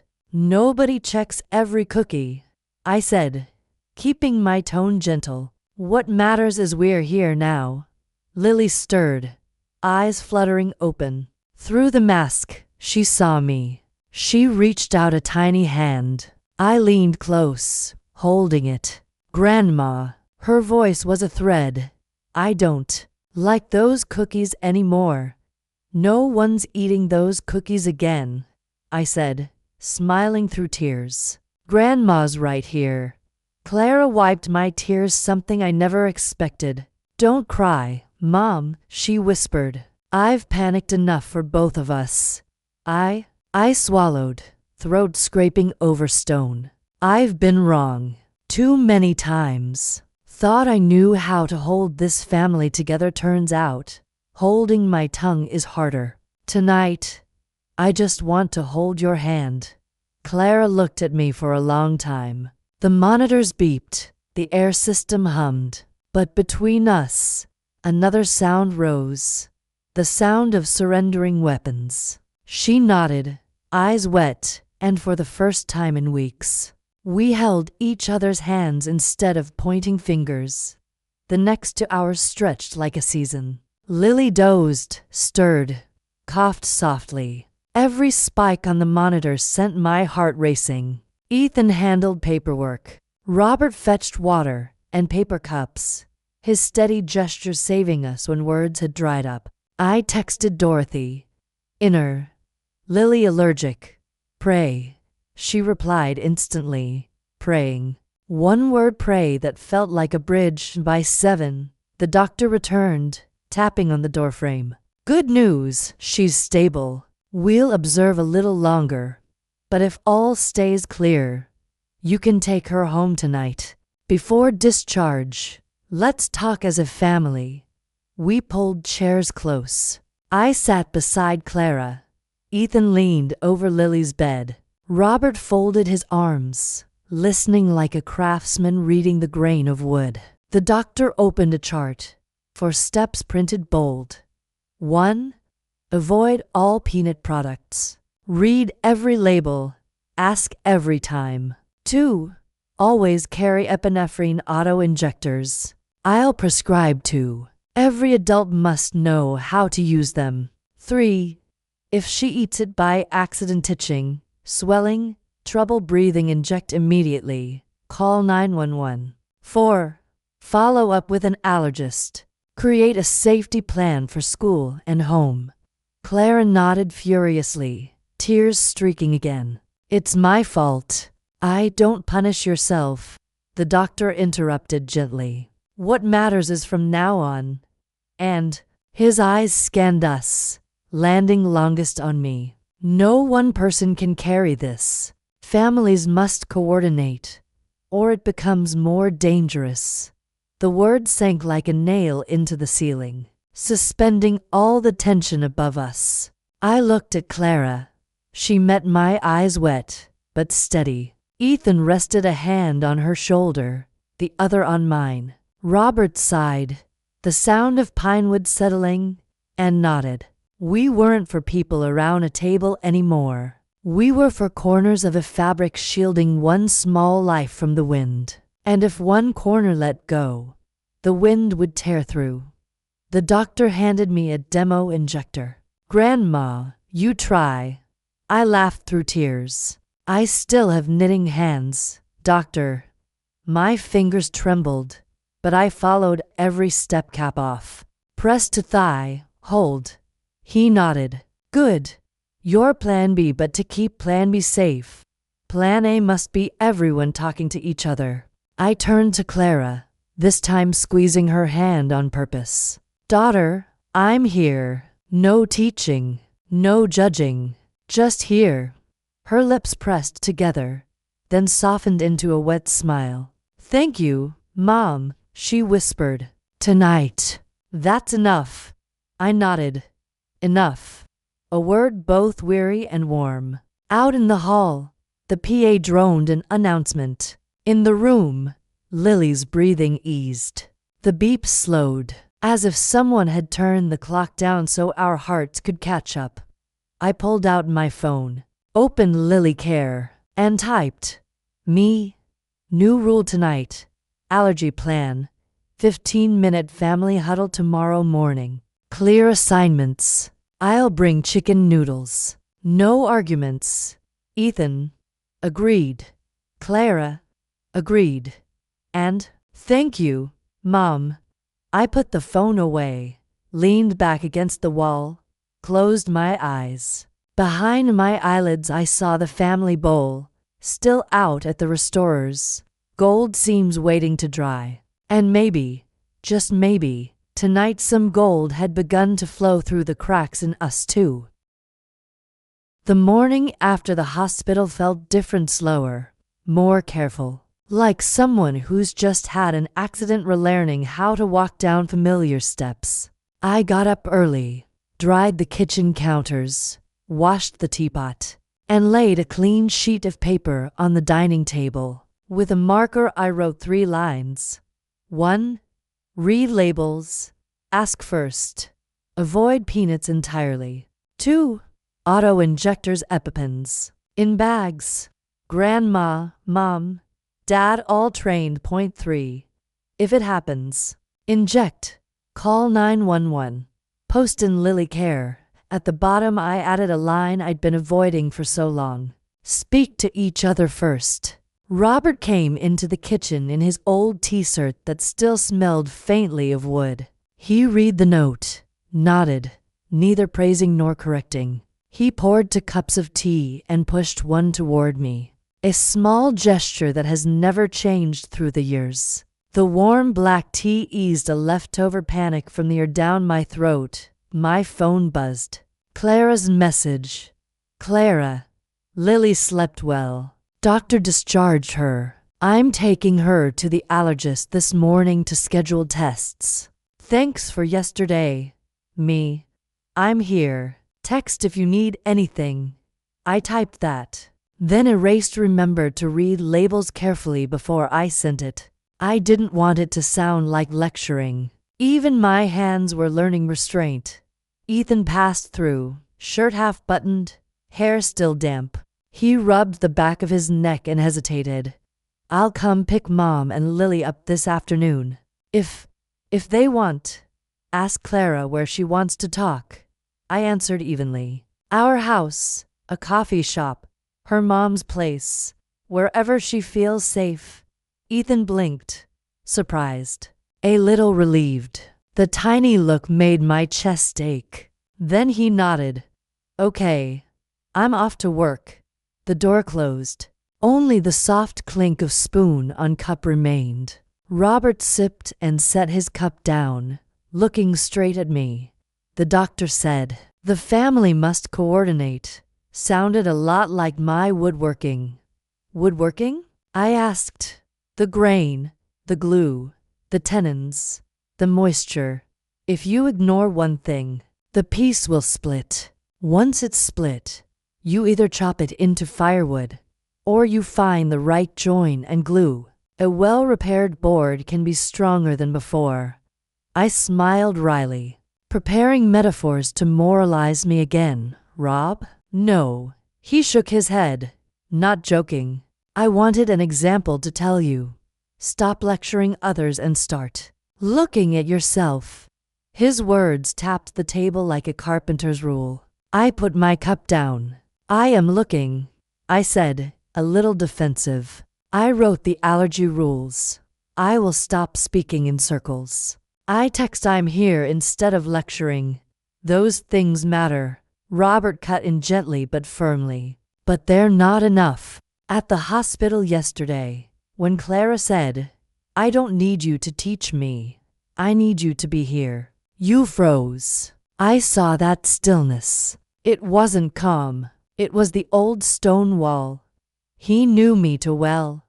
The thing I both resented and needed. You mean my mother-in-law? The name came out before I could bite it back. I hadn't said her name in a long time. Robert nodded. He lifted his cup and turned it as if examining the surface of a plank. Marg, you were judged until your chest ached. You were talked about behind your back, told that women must stay home, forced to choose between work and the child. When you told me about it, you always ended with, I swear I won't be like her to my daughter-in-law. He stopped and looked straight at me. And these past weeks, you've been repeating what hurt you. The word repeat jolted me, as if I'd just swung the very hammer my mother-in-law once used. And the nail had landed not in wood but in someone else's chest. I could have mustered 1,000 good reasons. Keeping order. Dinner at 6. Pizza isn't proper food. The table must be clean. Prompt pickups. Boundaries that can't be loose. Each reason was true, but under the mantle of truth something had gone wrong. Robert wouldn't let me hide. Remember the teapot? He asked. The first time you came to dinner at my mother's. You poured too much and she said, "Who raised you to be so clumsy with a kettle?" You swallowed it. That night you sat on the porch and cried, telling me you felt exposed. The other day, when you said Clara should quit for a year, I saw the same look in your eyes that you had then. A laugh came out of me, breaking. She was different. She didn't love me, I said. You love your daughter-in-law, Robert said without question. But you love with fear, and fear makes you clutch rules. What's the name of your fear? I was silent. The kitchen felt suddenly large. Clocks ticked. Leaves brushed the panes. A memory folded itself in beside me. I was 22, newly married, living with my mother-in-law. She had a handwritten rule board in the kitchen. 6 p.m. dinner, tablecloth washed Wednesdays. Never leave an empty kettle overnight. Back then I tried to call those rules tradition, like a church bell you answer to. But in damp winter days those rules were a lash. One snowy night, Robert was late fixing a machine at the shop. I made onion soup and paced the door. The clock struck 6. My mother-in-law pulled her chair, set down her spoon, and said, "A man in this house should keep time. If he's not home, don't keep the fire waiting." I waited 10 minutes longer. She scoffed. 10 minutes is a character flaw. When Robert finally came in, the kitchen was cold. I looked at him and felt like a clump of snow on his shoulder. Another evening I broke a teacup she had had since her mother-in-law's time. The shards sounded like a trumpet. She announced to the room, "Some things when broken are not forgiven." I stood, hands trembling like a soaked bird. And once, when I suggested working part-time at the nearby shop, she said, "This house doesn't need a few pounds of wages at the cost of losing the cook." Robert stayed quiet then. That silence taught me to build walls. I promised myself, when I have my own home, my rules would shelter, not strike. Robert's voice pulled me back to now. "Marg." I stared at the allergy plan on the table. My hand lay on it, heartbeat passing like a knock through my palm. I'm terrified of the family falling apart, so I clutch rules. I thought if everyone watched the same hour, they'd turn to one another. I thought a clean table would mean clean words. I thought rules were a rope, but I used them like a noose. Robert exhaled and reached for my hand. I let him hold it, like evenings long ago when I ran out to my mother-in-law's porch. And Robert sat beside me, hand on my knee, waiting for my shaking to stop. Rules are good when they hang pictures, not when they become walls between people, he said. I know, I whispered, but when I see things go off-beat, I panic and press harder. If you press wood too hard, he smiled faintly, it will split along the grain. Tears I'd been holding since the night before finally fell, not from misery exactly, but from seeing how far I'd been walking in circles. I blew my nose. My face felt sore. I hated my mother-in-law, I admitted. I hated how she forced choices, how she used the word men to shove Robert into a corner. And yet the other day I said the same things to Ethan. Yes, Robert said softly. You did. I want to apologize to him, I said, voice choking. And to Clara. Not an I'm sorry but a flat apology. Robert nodded. Call Clara today. Don't choose a moment when Lily's eating or playing. Arrange a neutral place. Tell her, I want to say my part and to hear yours. Bring no laws. Bring your heart. I'm scared, I confessed, feeling small as a bride stepping into her husband's house for the first time. Say I'm scared, Robert urged. Don't hide behind I'm only worried. Worry is what people throw out to cover fear. I laughed through my tears at being called out. The kitchen smelled of cooling tea and wood. Outside, the morning held its breath. Inside, the noise grew quiet enough to make room for something new. Do you remember the dusty wedding photo? I asked.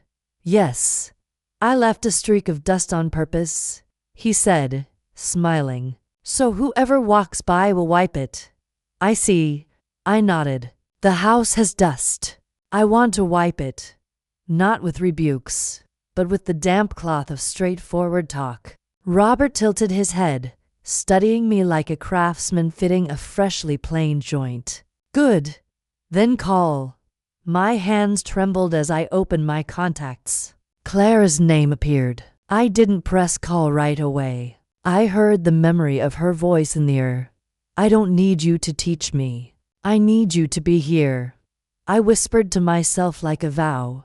To be here. This time by listening, not by telling. Before you call, Robert said, decide 3 things you will not do. Not justify, not say but, not bring up sacrifice as a one-sided demand. I listed, surprised at my own clarity. And 3 things you will do. Say I'm scared. Say I'm sorry. Ask what she needs. And listen to the whole answer. Robert smiled. Not a smile of winning, but like a woodworker checking to tenons fitting snugly. I dialed. The ring sounded once, twice. My heart counted with it. I pictured Clara at her mother's kitchen table, the hood vent humming, lily coloring, and her mother setting a pot on the stove. On the 3rd ring the line connected. Hello, Mum? Her voice was cautious, as if standing at the edge of a pond. It's me, I said, keeping my voice steady. Clara, I'd like to meet and talk, not to lecture. I want to say my part and hear yours. Somewhere you feel safe. Silence, half a beat.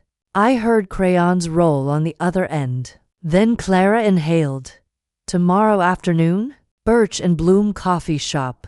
The quiet corner. Lily will be with my mom. Mom, will Ethan be there too? If you want him, I said. Or just the 2 of us first. Just the 2 of us first, she said, measuring herself. Then Ethan can join later. All right, I answered. I'll come a little early. No, I'll be on time. I teased myself about my obsession with punctuality. A short, genuine laugh came through. On time's good. 3 o'clock. 3, I repeated. Thank you. I was about to hang up when words I hadn't planned rose to my lips. Clara, I'm sorry for saying you don't know how to raise your child, for making you choose sides, for saying quit your job. I was wrong. 3 silent seconds stretched like a rainy season in my chest. Then her voice softened. Thank you for saying that. We'll talk tomorrow. I have to take Lily for the allergy test now. I'll post the schedule in the group. Okay. I'm here, I said. And this time I meant it exactly as I said it. I hung up, set the phone down, and exhaled as if I'd taken a heavy crate off my shoulders. Robert raised an eyebrow. See? No hammer. And the joint fits. Keep your wood metaphors. I laughed, wiping my eyes. But yes, it does help. I went to the drawer and found the little plastic box the doctor had prescribed. I tucked an auto-injector into my purse, put another in the kitchen drawer near the door, and left one in the car. Then I added a 4th line to the allergy plan on the table. For tomorrow 3 p.m., speak plainly. No attacks. No buts. I underlined no but twice. It looked like a thin gold thread. The afternoon passed in small, quiet tasks. I changed the water in the vase. Robert smoothed a rough edge on the table. Ethan told Clara. Mom and Clara meet tomorrow 3 p.m. I'll swing by at 4:30. At dinner I cooked chicken soup and set an extra bowl beside mine. Robert didn't ask. He knows an empty bowl calls a missing person home. We ate without much talk.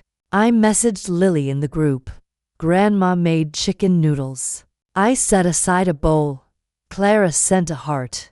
Ethan sent a photo of Lily holding a toy injector in the clinic, wearing a serious little doctor's face. My heart softened like butter on a warm pan. That night I went out on the porch and looked at the moon. It was thin and ivory, like a shard of pottery with a faint crack line. I thought of the family bowl, being repaired somewhere with gold seams. I told myself, when the bowl comes home, we'll put it on the table not to show off the gilded cracks, but to remind ourselves that we chose to hold one another, not to win. Robert stood beside me in silence a while, then said, softly as a saw's whisper, Marg, you left your mother-in-law's house by moving out.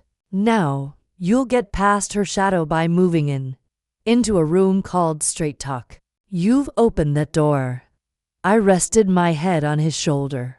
That shoulder has carried a lot of wood, and many of my days. Tomorrow, I said, I won't bring any rulebook.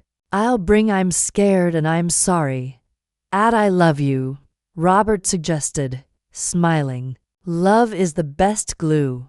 I nodded. Something shifted. Not the house, but the way I lived in it.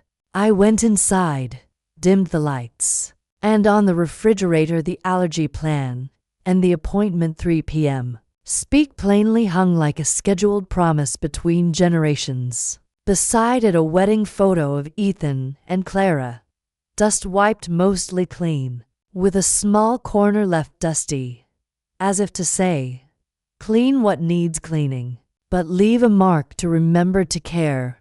I lingered at the dining table, the table I had been using like a courtroom, a stage, and a dividing line, and told myself, tomorrow it will be a harbor, a place to lay burdens down and speak without the word but. I switched off the kitchen lights. My phone chimed. Clara, I'll be 10 minutes early tomorrow. I'll buy teas, cinnamon apple for you. Yes. I smiled and typed back. Me. Cinnamon apple. Thank you. Setting the phone down, my step toward bed felt lighter, like a plank put down carefully. My eyes stung, not from stove smoke but from seeing the path. I had gripped rules to cover fear, and those rules, once turned into lashes, had hurt those I love. Tomorrow I would say that plainly, with a steady look. That afternoon at Birch and Bloom carried the gentle scent of cinnamon apple tea, like a warm cloth laid across tense shoulders. I arrived right at 3 o'clock, not early, on purpose, a small exercise in breaking my old habit of showing up ahead to stay in control. Clara was already at the window seat, teas on the table. She slid one toward me with a faint but genuine smile. I ordered cinnamon apple, she said. Thank you, I replied, wrapping my hands around the cup. The fragrance loosened something tight in my throat. We sat in silence for a moment. The cafe was moderately busy, the sound of spoons clinking against cups filling the air. I decided to open first. Like unlocking a familiar door, I had spent years fumbling with the wrong key. Today I didn't bring my rulebook. I only brought 3 words. I'm afraid. I'm sorry. And I want to listen. Clara looked at me. I could see her defenses drop a notch. I brought 3 words too, she said softly. I'm tired. I care. And I want to stay. If we can learn how to live together. I nodded. Then let's lay a foundation. If my words come out wrong, correct me. All right, she exhaled. Go ahead. I told her, simply, directly, how I had once been scrutinized by my own mother-in-law. How I clung to order because I was terrified of losing family rhythm. and how I ended up repeating the very patterns that once hurt me. I made sure no but slipped in. Then I looked her in the eye. I want you to live in this home as yourself, not as anyone's shadow. To do that, we need new rules, not ropes, but picture frames. Clara gave a weary smile. Agreed. A frame should hold family memories, not build walls between people. We opened a notebook and began. My hand shook slightly as I set the pen down, but it moved. Point 1 Dinner time flexibility. I wrote. Dinner window, 6 o'clock to 7 p.m. Within this window, I explained, if anyone's running late, text 30 minutes ahead. If by 6:30 no update, the backup person sets the table. No one waits in silence. Clara nodded. I'll message so you don't feel left hanging, and I won't use dinner time to lecture. I added, drawing a line beneath it. Any complaints go into the family notebook to be discussed later. 2 Personal space, clear boundaries. Clara suggested turning her corner in the living room into a landing zone, with a tray for her work things, tidied up 10 minutes before meals. I'll keep that promise, she said, and no laptop on the table during meals. And the dining table, I added, stays clear during meals, but outside of that it's free. I won't nag if you use it for a bit, as long as you clean up. We set up space for Lily too. A small rug by the window, Lilyland. Toys there wouldn't be called mess. And 1 cabinet for family heirlooms. No climbing. No touching without an adult. And if something breaks, Clara reminded me, we'll follow the crack ritual. 1 minute of silence. Clean it up together. Then note it in the crack book. I smiled. Agreed. Even silence can be a kind of speech. 3 No talking behind backs. Speak direct. Speak early. I looked Clara straight on. I'll speak to you directly. No hints. No neighborly gossip. I wrote. The 48-hour rule. If something bothers you, tell the right person within 2 days. If emotions are high, use a pause word and postpone until the next day. Clara added. No labels like bad mother or only good for cooking. Address actions, not identities. I nodded, underlining. No labels. For phones and pizza, small sparks. Phones on silent during meals, I said. With exceptions, Clara countered. If a client emergency comes, I'll step out briefly and tell you, not hide it. I hesitated, then agreed. Okay, I'll trust that. Then I brought up pizza. Let's order pizza once a month on Friday night. Every other time, we cook at home. I'll make beef stew. You make tacos. Clara laughed. Pizza clause, signed by both parties. We also included Robert's idea of a debate process. No interruptions, take turns, and if stuck, pause for 20 minutes. I added 1 last line. If voices rise, apologize right away. No but attached. Finally, I admitted, I know I'm addicted to punctuality, to spotless tables, to control. I'll cut back. And I'm addicted to multitasking. Clara replied, half joking. I'll cut back too. During meals, just 1 task. Being present. We both laughed softly. Shall we call Ethan in for round 2? I asked. Yes, Clara said. Let him witness so no one calls this a fake treaty. That evening, 3 generations sat around the table. Robert set the teapot down. Ethan brought a clear plastic board. For the Wilson family charter too. 0, I said, half joking. Lily seated her stuffed bear pepper next to her, serious as a student at assembly. I laid the paper of new rules in the center, my blue pen ink mingling with Clara's purple. I read each rule slowly, making sure every word was heard. On dinner time flexibility. Ethan raised his hand. Add this. 5:30 check-in. Whoever's picking up Lily texts. On track or delay. And if you get home before mom, heat things up so she's not left holding the pot alone. I nodded. Writing. No one carries dinner alone. Robert grunted approvingly. On personal space. I asked Lily to recite. Lilyland means no food. Coloring supplies allowed. No climbing high shelves. And toys go back home after play, she said, hands fluttering for emphasis. Good, I praised. Grandma's heirloom cabinet works the same. Ask before touching. She nodded gravely, like a little knight guarding treasure. On speaking direct, I read aloud the line myself. I will speak directly. No hints. I looked up at Clara. She met my eyes. And I'll message ahead so you don't wait alone, she answered, like a small vow in front of the family. Robert cleared his throat, like a teacher changing subjects. One more rule? The pause spoon, he said, holding up an old wooden spoon. If an argument gets hot, anyone can hold this up. It means stop for 20 minutes. No mocking whoever calls pause.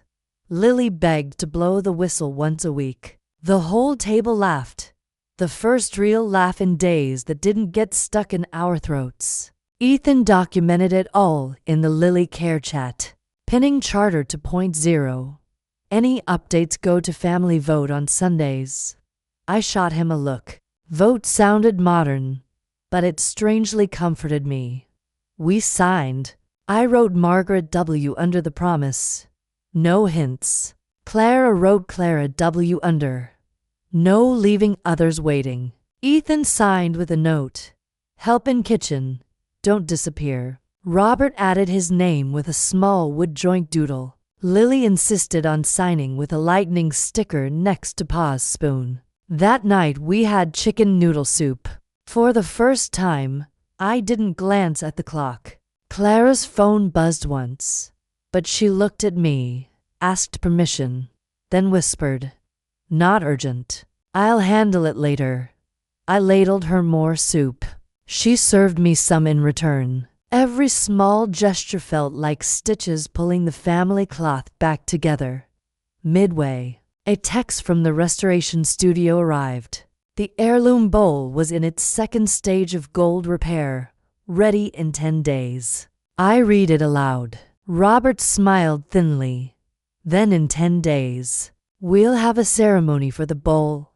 And for the pizza clause, Clara added, winking at Lily, who clapped with delight. After dinner came our first crack ritual, literally and figuratively. Lily knocked her pencil box off the table. Instead of the old scolding, we all stayed quiet for 1 minute. Ethan counted softly to 60. Then the 3 adults crouched down together to clean it up.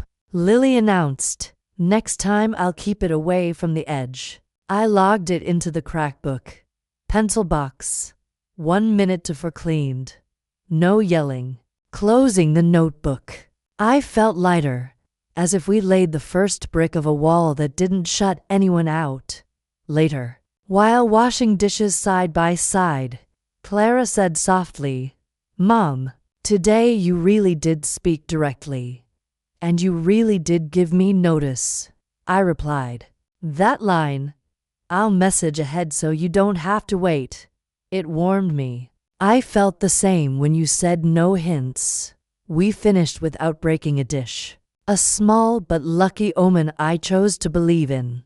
Before bed, Lily climbed into Robert's lap, clutching Pepper. Grandpa, does Charter 2.0 have a story rule? Yes. Robert smiled. Tuesday and Thursday nights, Clara tells stories. Wednesday and Sunday nights, Grandma tells stories. And on pizza night, Dad tells the tale of the engineer who saved the train on time. Deal. Lily saluted like a school child. Ethan leaned against the doorway, watching. The warm light softened his face, and for the first time in many days, his mouth curved into a small smile, thin but real, like a narrow beam of sunlight breaking through heavy clouds. I saw that smile and felt as if the family clock had finally been set back onto its axis. No longer stuck, no longer spinning out of control. Inside me, the long grinding machine quieted. In its place, only the soft tick of boiling water, a sound promising that tomorrow's dinner would be warm, steady, and flexible. Before turning off the lights, I taped the Wilson family charter to point 0 next to the allergy plan on the fridge. Not verdicts, not punishments, just two frames waiting to hold ordinary family snapshots. A dinner that runs 10 minutes late but comes with a text. A Friday with pizza beside stew. A fallen pencil box that everyone bends down to clean. I stepped back and looked. In the microwave's reflection, I saw the whole kitchen. Robert wiping the table. Clara coiling her charger neatly into the landing tray. Ethan peeking into Lily's room. And me, hands resting steady on the counter. Standing upright, speaking plainly, and present. That Saturday morning, my kitchen woke to the scent of old cinnamon and sunlight dancing across the table's edge. On the fridge, Wilson family charter 2.0 hung beside the allergy plan like two frames newly mounted on the wall. Today's calendar note read, kitchen roll swap, double cooking, translation. I would teach stew. Clara would teach tacos. Dinner would be twofold. Stew as the roots, tacos as the wings. I smiled quietly. I'd never stood in this kitchen ready to cook without needing to win. Clara tied her hair high, pulled on an apron that read yes, chef, almost, and stepped in with a look that was part nervous, part eager. She set a small notebook down. Today I'll be the intern. You say, I do. Just listen and try, I said, handing her a sharpened knife. Stew begins with the boring trinity: onion, carrot, celery. They flatter each other, the way spouses step back half a step. Lily scooted her stool close, propped Pepper the bear to supervise, and recited the allergy rules like a pledge.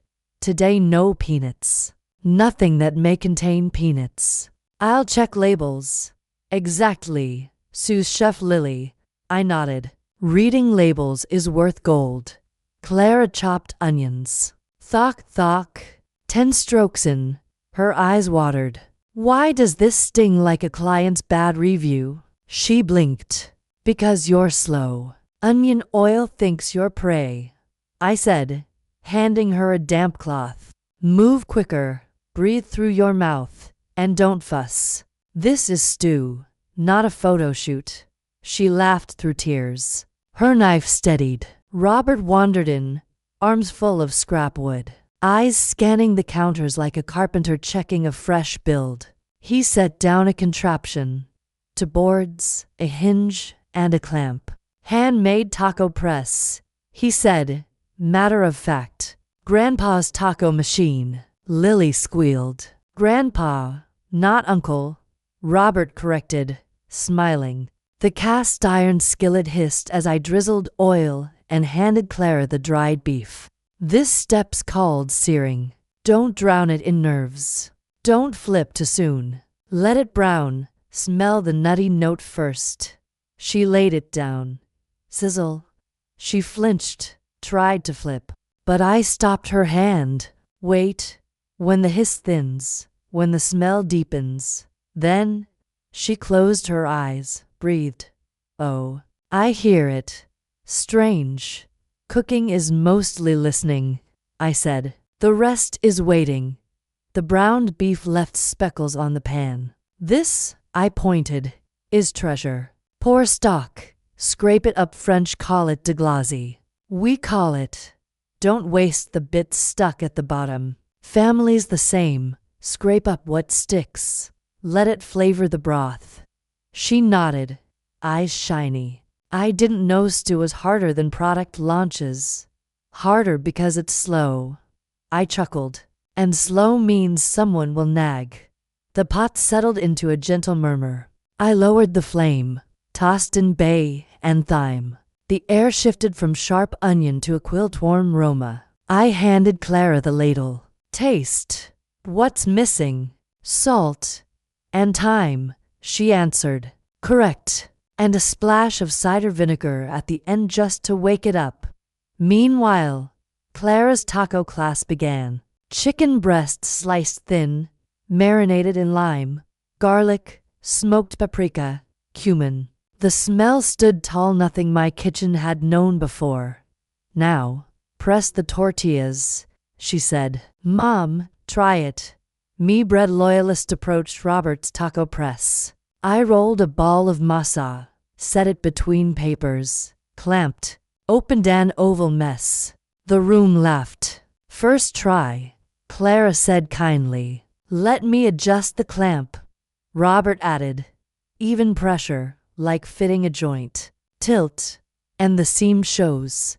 My second attempt drowned her, but tore on the peel. Lily raised the wooden spoon whistle. Pause. 20 seconds. Then Grandma tries again. We breathed. My third attempt lifted clean, round. I grinned, lifted it high. Ta-da. On the skillet. I counted 10, flipped, counted 8. The tortilla puffed like a breath. Oddly, I felt giddy. Who knew tacos were fun? I laughed. Clara winked. Wait till you salsa with me. Salsa means eat, right? I teased. Laughter rang. Ethan came home just as the chicken sizzled. He hung his coat, washed up, peeked into the stew. Smells like home. He sampled the chicken. Needs acid. Clara slid over a bowl of pickled onions. Triumphant. Acid. Served. Robert shaved cheese over tacos like wood shavings off a block. Lily ranged toppings: lettuce, roasted corn, diced tomato, salsa verde, peanut checked. I stared at the colors and realized my cooking life had been to beige. Small failures arrived on cue. I forgot to dry a tortilla. It stuck, tore. Clara folded it into street style.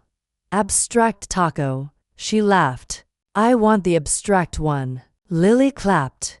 Clara's turn, she overfilled. The tortilla split. She sighed. Lesson: greed isn't seasoning. Write it in the crack log. I teased. We did.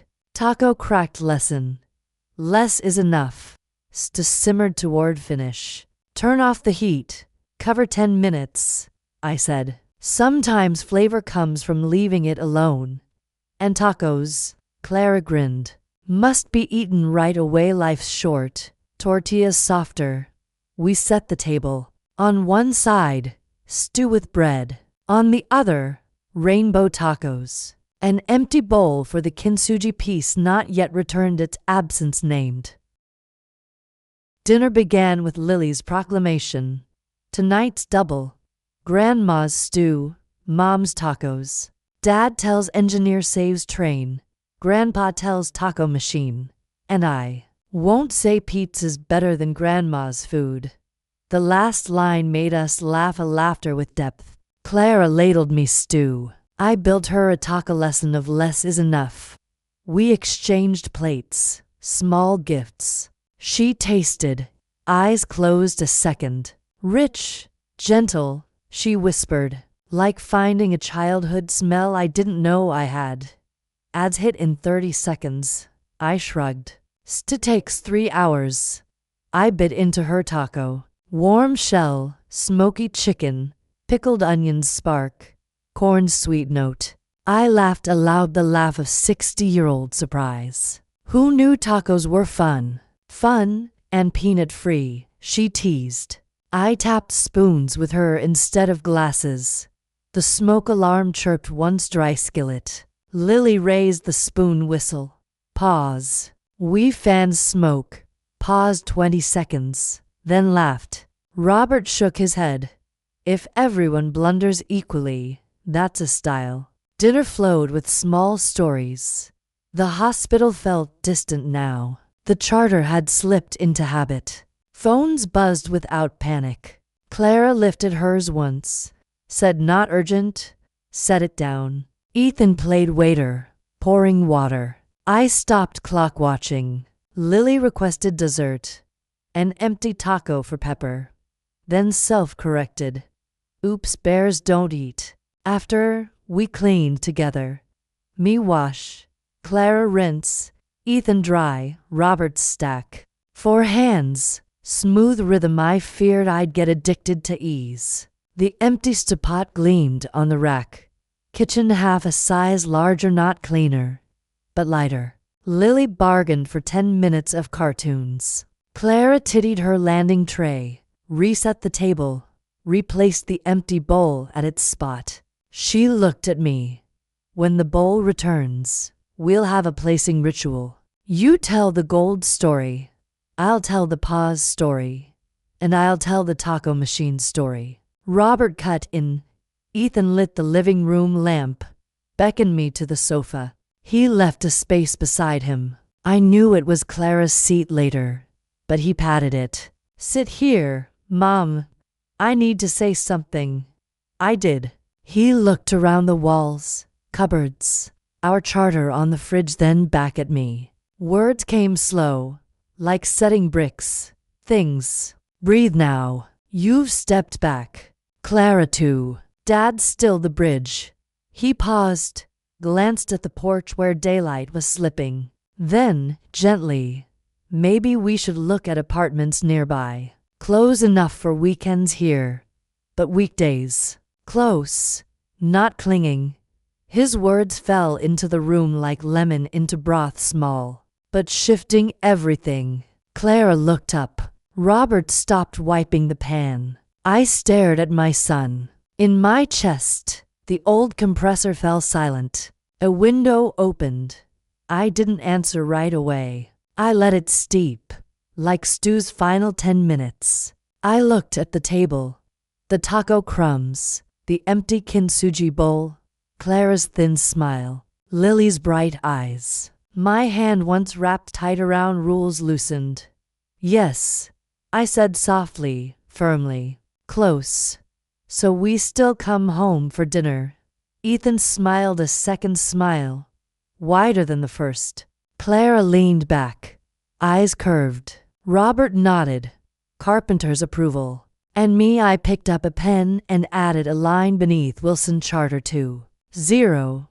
New project. Find a small home separate, yet near. The pen touched paper with a faint hiss, like a ladle striking the rim of stew. Time to serve. After the double dinner of stew and tacos, Ethan's words dropped into the pot like a squeeze of lemon, waking up all the flavors. What if we look at a few apartments nearby, close enough that we can still have Sunday dinners together? I didn't answer right then. I let it steep like stew that needs 10 more minutes with the lid on after the fire is turned off. That night, I opened my notebook and added a line under Wilson Family Charter 2.0. New project. A small home apart, but near. As the pen touched paper, I felt a window open in my chest. 3 days later, we began house hunting. Clara had links ready. Ethan noted distances to Lily's school and work. Robert checked every window. Needs airflow, or you'll get damp. And me, strangely, I didn't bring the roll sheet. Instead, I carried scissors for packing tape, a small coil of rope, and a box of peanut-free cookies. House 1. Top floor of an old red brick building. The hallway smelled of varnish and the past. The living room looked out onto a row of ginkgo trees, golden light streaming in. But the kitchen was cramped. No window. Clara stood in the spot where a stove would go, spun once. Pretty, but stifling. I need a window that opens to sunlight. I nodded without argument. True. A stew without a vent turns hot-tempered. House 2. full of light. Balcony facing a park, an old maple tree standing like a watchman. Lily dashed in with Pepper the bear, testing the echo by singing softly. Ethan checked wiring. Robert tugged at a drawer, measuring the honesty of its rails. Clara stood at the doorway, looked at me. "What do you think, Mom?" I rubbed the countertop edge, inhaled the smell of new plywood. I swallowed down the urge to rearrange furniture in my head, and said, "Enough light so you won't need your laptop at the dining table, and close enough that every Saturday night we'll still eat together without alarms." Clara exhaled, weary but smiling. "Living apart but near, that's best. House 3, larger, with a loft, but sat against a busy road. Traffic boomed like a hurried heartbeat." Robert shook his head. "This wood's still wet. You'll get rot," Ethan teased. "Dad can hear moisture with his ears?" "With my knees," Robert corrected, flexing one. More accurate than the Weather Channel. We circled back to House 2.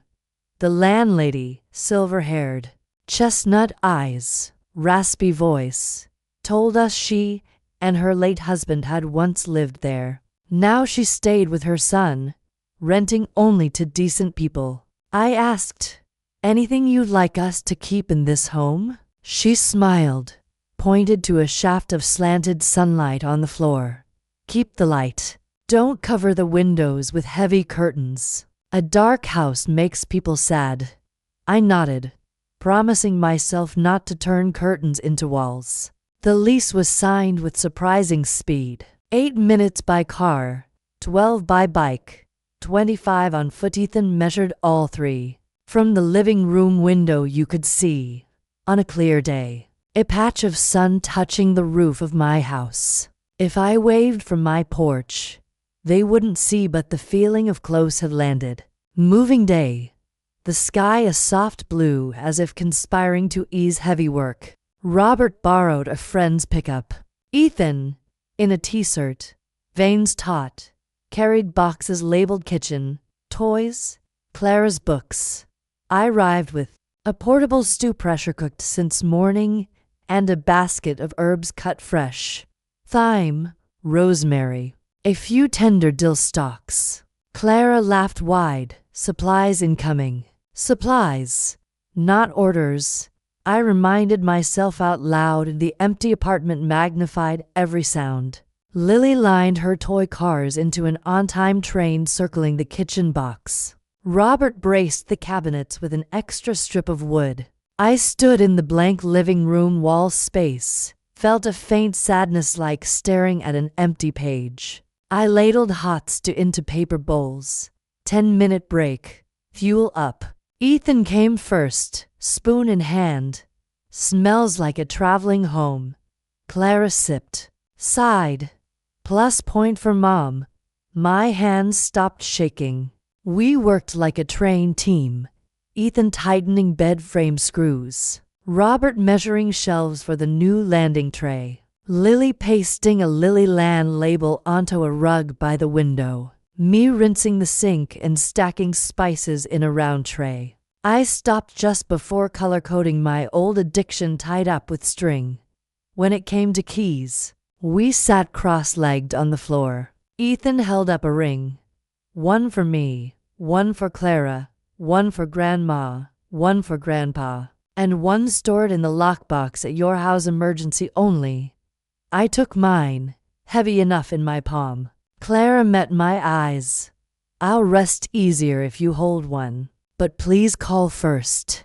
Even with a key, I looked straight back, saw no suspicion, just the old fear of doors opening at the wrong time. I nodded, plain. "I'll call first. Not knock then enter, but schedule the door." Clara's shoulders eased. A new ritual sealed itself right there on the floor. By noon the big pieces were done.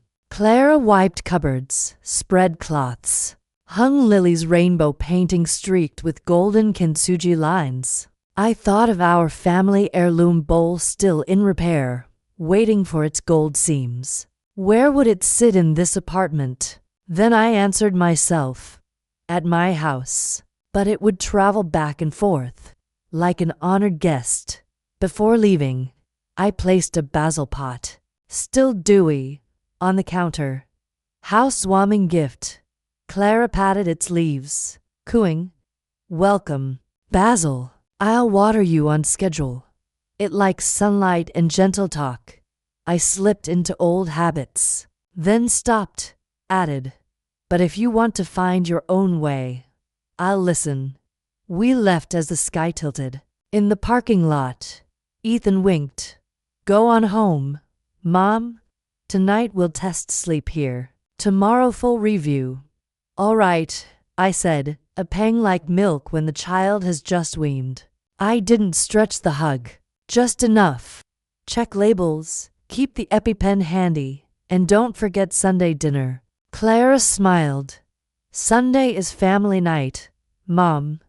That first night, our old house felt oddly still. Passing Lily's room, I smelled new detergent on her blanket. I didn't fold it properly. I left it loose, like breathing space. Robert read his paper on the porch, rubbing his knee. He looked up. "Their window light is warm." I smiled. "Likes to broth." Near midnight, my phone lit up. Clara's message. "First night calm. Lily counted stars, asleep at 9:03. EpiPen in kitchen drawer. Will send photo of landing tray tomorrow." I typed back, "I'm asleep already." But this message made me smile with eyes open. "Tomorrow bone broth." Then turned my phone face down, like folding a reread letter. Sunday morning I rose earlier than usual. Arranged flowers, put soft music on, simmered soup like a ritual. Robert chopped extra wood for warmth later. He said, "Better to prepare early." I set an extra place empty bowl still there, waiting for KINTSUGI at 3 p.m. Ethan called. "We're coming. Lily wants to bring basil to show off." "Bring it," I said, already picturing the plant on my sill. By to 50. Our group chat now upgraded to Lily Care. Home and school pinged. Ethan renamed it. Pinned 3 items. Allergy plan. Charter to point 0. Apartment address with door code. Clara added calendars. Work shifts. School pickup. Sunday dinner schedule. I stared at the screen and felt peace. I added a new item myself. Lily's favorite foods peanut-free edition. Chicken noodles. Baked cinnamon apples. Chicken tacos with pickled onions. Cream puffs. Lily jumped in with emojis. Robert posted a photo of the wooden spoon whistle polished and ready at 3 o'clock sharp. The doorbell rang. I didn't greet grandly, just opened and stepped aside for hugs. Lily carried Basil like a trophy. Basil comes to the house. Clara followed, bun-tied, holding an empty taco box for Pepper. Ethan raised a bag nuts. My chest tightened until he lifted it higher. "Relax. Sunflower seeds." "Good boy," I said, hand dropping from my heart. That first depart but near Sunday rolled like a familiar song remixed. The clatter of bowls was old, the stories new. Clara slid the landing tray into the corner, silenced her phone at dinner. Ethan fetched spoons without being asked. Robert handed Lily the spoon whistle. "Blow only for smoke, not for slow pasta." "Yes, sir." Lily saluted. Afterwards we sat in the living room. On the shelf, Ethan and Clara's wedding photo was dusted. Only a faint line of neglect remained like an anchor. Scar. Everything. Reset. Ethan pulled up a map, circling a 2-mile radius around my house. 1 ground floor with a yard. 1 third floor with a balcony. 1 bright corner but farther from Lily's school. No rush. The goal? Close, but not clinging. Clara leaned back. Slow words landing. Apart but near, that's best. I squeezed Lily's hand. echoed what she wanted to hear. As long as I still see my granddaughter. Robert cleared his throat. And everyone else. Not just Lily. We laughed. He always fixed things at the right time. That afternoon I practiced restraint. Didn't hold Lily past her bedtime out of longing. Instead, I packed a to-go bag to soups, 1 baked apple box, a sprig of rosemary, a weekly peanut-free menu. I set it down without sneaking extras. Clara noticed, touched. Thank you, Mom. I'll label and store it. And if there's leftovers, don't feel guilty, I said. A new house needs its own smell. She nodded, eyes shining faintly at the door. Ethan asked, Mom, Wednesday evening late meeting for me. Clara has a shoot. Can you watch Lily from 5:30 to 7? I logged it in Lily Care. I'm free, but I'll call before I come up. I repeated the new rule. Like a spell keeping doors from swinging open uninvited, the door closed softly. I stood on the porch listening to their car hum away. Robert's hand rested on my back. Empty? He asked. Yes, I admitted, but an empty with an appointment. He smiled, lips tilting. Empty like the space waiting for kintsugi. I glanced at the shelf where the heirloom bowl should be. My phone chimed. The workshop's message, final gold seems cured. Ready next week. I screenshotted it to Lily Care. Clara sent a heart. Ethan a relieved face. Lily typed fast. Super Bowl is coming back. In the days that followed, living apart became a gentle discipline. I stopped texting at 10 p.m. just to ask, are you asleep yet? I learned to set visits on the calendar instead of popping by. I ached to hug Lily after school, but sent 10-second bedtime voice stories instead. Johnny Appleseed played while she brushed her teeth. Sometimes Clara sent back Lily's voice. Grandma. I counted 13 stars. These sound bites skimmed across the screen like leaves touching water enough to stir a breeze. One Wednesday, I arrived on schedule to babysit. I rang, waited for Clara's come-in, Mom before turning the key. Inside, I didn't adjust curtains or move chairs. I sat on the rug with Lily. Any new rules in Lilyland today? Yes. Grandma must draw a taco. Can it be abstract? Yes. We laughed, Drew. The basil smelled strong. Clara had watered on time. On the fridge, a carrot magnet pinned the Sunday dinner calendar. The house felt as calm as a blanket dried in sunlight. The next Sunday, we added a pizza clause, a small pie alongside stew. Lily took 1 slice of each. Delighted. I looked around.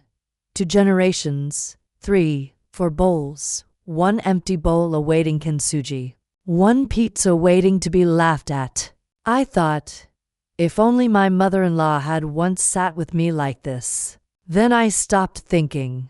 I carried the stew-pot in and called. Time to hold your bowls. As I ladled, Clara leaned in, whispering, you know, the first night here. I opened the window to the wind. I told Ethan, apart but near that's best. I touched her hand back, replied with the line I had saved. As long as I still see my granddaughter. She winked. Not just the granddaughter. Me too. Her words dropped into the stew like a pinch of salt.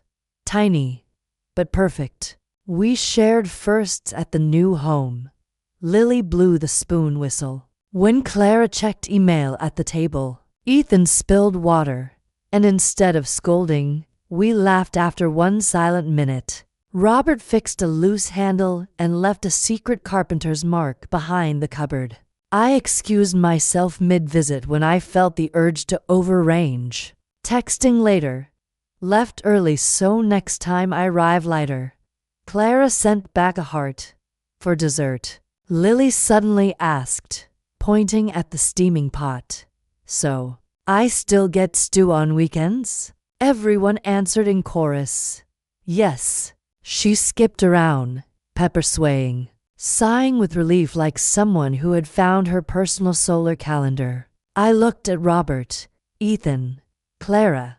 Some cracks had been gilded, not erased, but made beautiful. Some doors had locks not to bar entry, but to honor permission. That night, when the house dimmed, I stood at the shelf where the bowl still waited. I imagined gold veins running across its surface. I knew, when it returned, I wouldn't place it high like a shrine. I'd set it at the center of the table where broth is poured, greens shared, stories told. Gold is not for display. Gold is a reminder. We stay together through seams, not shackles. I typed into Lily Care. Home and school. Next Sunday. Plus pizza. Wednesday. Grandma babysits 5:30 to 7 with call. Friday. Tacos. Less is enough. Ethan replied with a grinning face. Robert with a spoon emoji. Clara wrote, Deal. Close to love, not to cling. I added a small heart. Not rushed, not forced. Just enough. Next week, the kintsugi bowl will return. But tonight, even with its place still empty, the home already feels whole. A new apartment a few miles away. An old table waiting each weekend. A group chat pulsing like a heartbeat. And a child's simple confirmation of what adults circle endlessly to say. We'll still have stew. Right. Still. The morning the bowl came home, sunlight slanted through the rose trellis like someone had sifted gold dust over the porch. A chime in the Lily Care chat. Workshop. Wilson bowl is ready. Seams are stable. Recommend final finish. Robert. Received. I'll do the last layer myself. Me. I'll make tea. Clara. I'll bring peanut-free apple pie. Ethan. 4:30 p.m. Whole family meets. When Robert carried in the thin wooden box, his hands still held specks of gold dust. At the workshop, the craftsman had glued the pieces together, sealed them with tree resin. But the final kintsugi lines, the flowing seams of gold, Robert asked to finish himself. He'd attended to lessons, scribbling notes like an eager apprentice. Sand, resin, gold dust. Patience. Set the table somewhere calm, he said, lowering the box. A gust of wind, and the gold scatters like words unsaid. I laughed softly, spreading a clean cloth on the sunniest corner of the table. Inside the box, the bowl lay silent, its cracks joined, resin brown, and waiting for gold. A tiny shard Robert had picked up the day it broke rested in place, waiting for approval. Looking at it, I felt as if I were watching our family's fractures slowly being stitched together. With magnifying glasses on, Robert dipped his brush, traced a line of resin, sprinkled dust. Breathed slow. His hand trembled not from fear, but from gratitude at touching something once broken by the one he loved. Remember when it cracked? He asked, eyes fixed on the bowl. I do, I said, like every raised voice those months. I kept this piece, he whispered, holding up a shard.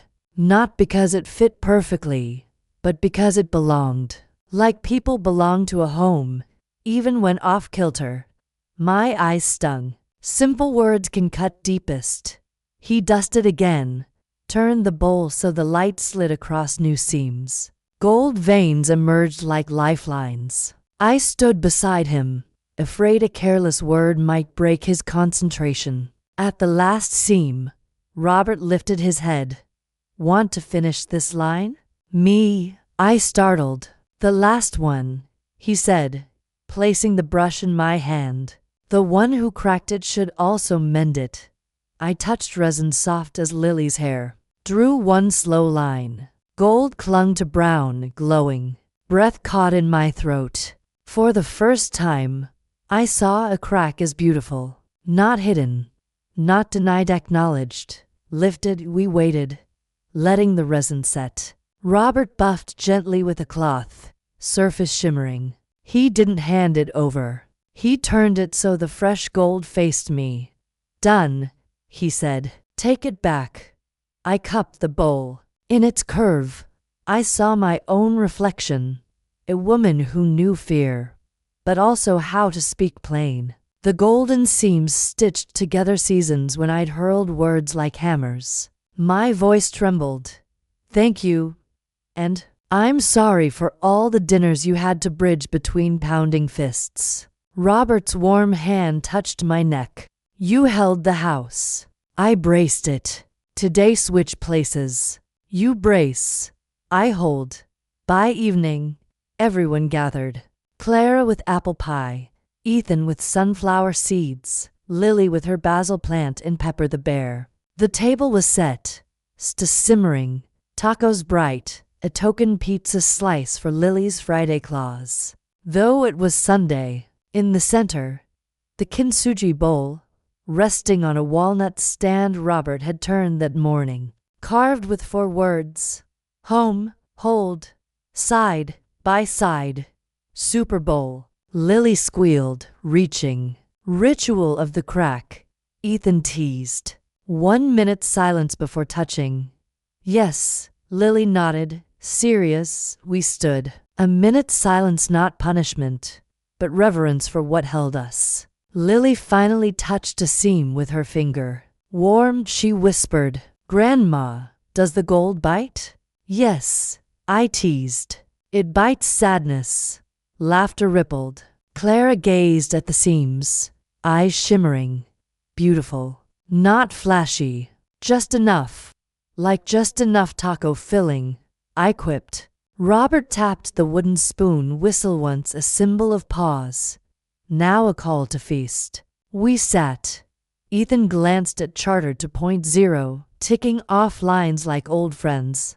Clara snapped a picture, sent it to Lily Care with the caption, home again. Hearts lit up, even Dorothy's, our honored guest, added the night before. No one checked the clock. Clara silenced her phone without fuss. Lily told stories of her new friend June, who laughs like a spoon hitting glass. Ethan cut her pizza, describing his project, now less frantic after shifting tasks. Robert sipped black tea, mused. Gold is heavy, but lighter than grudges. When the stew was nearly gone, Lily stood on her chair, Pepper in arms. Grandma, tell Johnny Appleseed tonight? I plan to. I smiled. But tonight we each plant a seed. I placed the gold-lined bowl in the center, made my arms a larger bowl. Lily tossed in 3 sunflower seeds, each with a word. 1 for brave, 1 for kind, 1 for no peanuts. Clara added 1 for showing up on time. Ethan for carrying the kitchen without being asked. Robert for blowing the whistle at the right time. And me for speaking plain, not in riddles. I began. Long ago, a man named Johnny Appleseed walked through towns planting seeds. People called him strange, who plants what they may never eat. But Johnny said, some fruit we plant for others. Our job is to plant the right seed and tend it in time. Lily's eyes widened. Did he have Pepper the bear? Yes, I teased.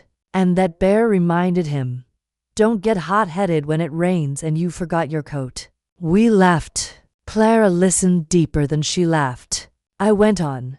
One day a storm washed half his seeds away. He grieved, like anyone does when effort seems wasted. Then an old man said, storms teach to the loose soil won't hold. Next time, shore it up.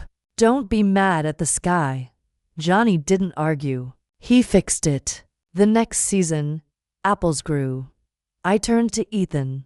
Our house had storms, 2 storms of time, of words, of pride. But we built levees. The charter, the whistle, the allergy plan. Now, apples will grow. Clara squeezed Lily's hand. I paused, then spoke the words that had echoed in sleepless nights. Family is not where someone wins or loses. Family is where we learn to hold each other. The sentence landed heavy, like a seed hitting earth. No applause, just silence, listening. I heard the clock, the leaves, my heart shifting from restraint to release. Clara spoke first. Thank you, Mom, for that sentence. For today's gold seems. I'll still work hard, still mother my child. But now I know when I'm weary, I can lean close by. And when I fear, I answered, I'll speak, not press. Close without clinging. Ethan placed his hand over ours, eyes damp but smiling, to our home to roofs. One rhythm. Robert lifted his cup, voice low as a hymn, to the bowl broken, then kept. After dinner, Clara washed, I rinsed, Ethan dried. Robert stacked movements so practiced no one needed prompting. Lily stuck a tiny gold star under the wooden stand, so if the bowl gets tired, it can look down and see a star. We laughed. I let her mark it an heirloom enriched by a child's touch. Near 8, Ethan carried a drowsy Lily to the car. Clara hugged me on the porch. Just enough. Next week pizza night will bring shells. You stew. Deal? Deal, I said, with notice. Yes, she smiled. The car eased away. Quiet wrapped the house. Robert stood by the shelf, gazing at the bowl. Once you said one roof makes a home. Tonight, he murmured, I see we built 2 homes. One of brick, one of words.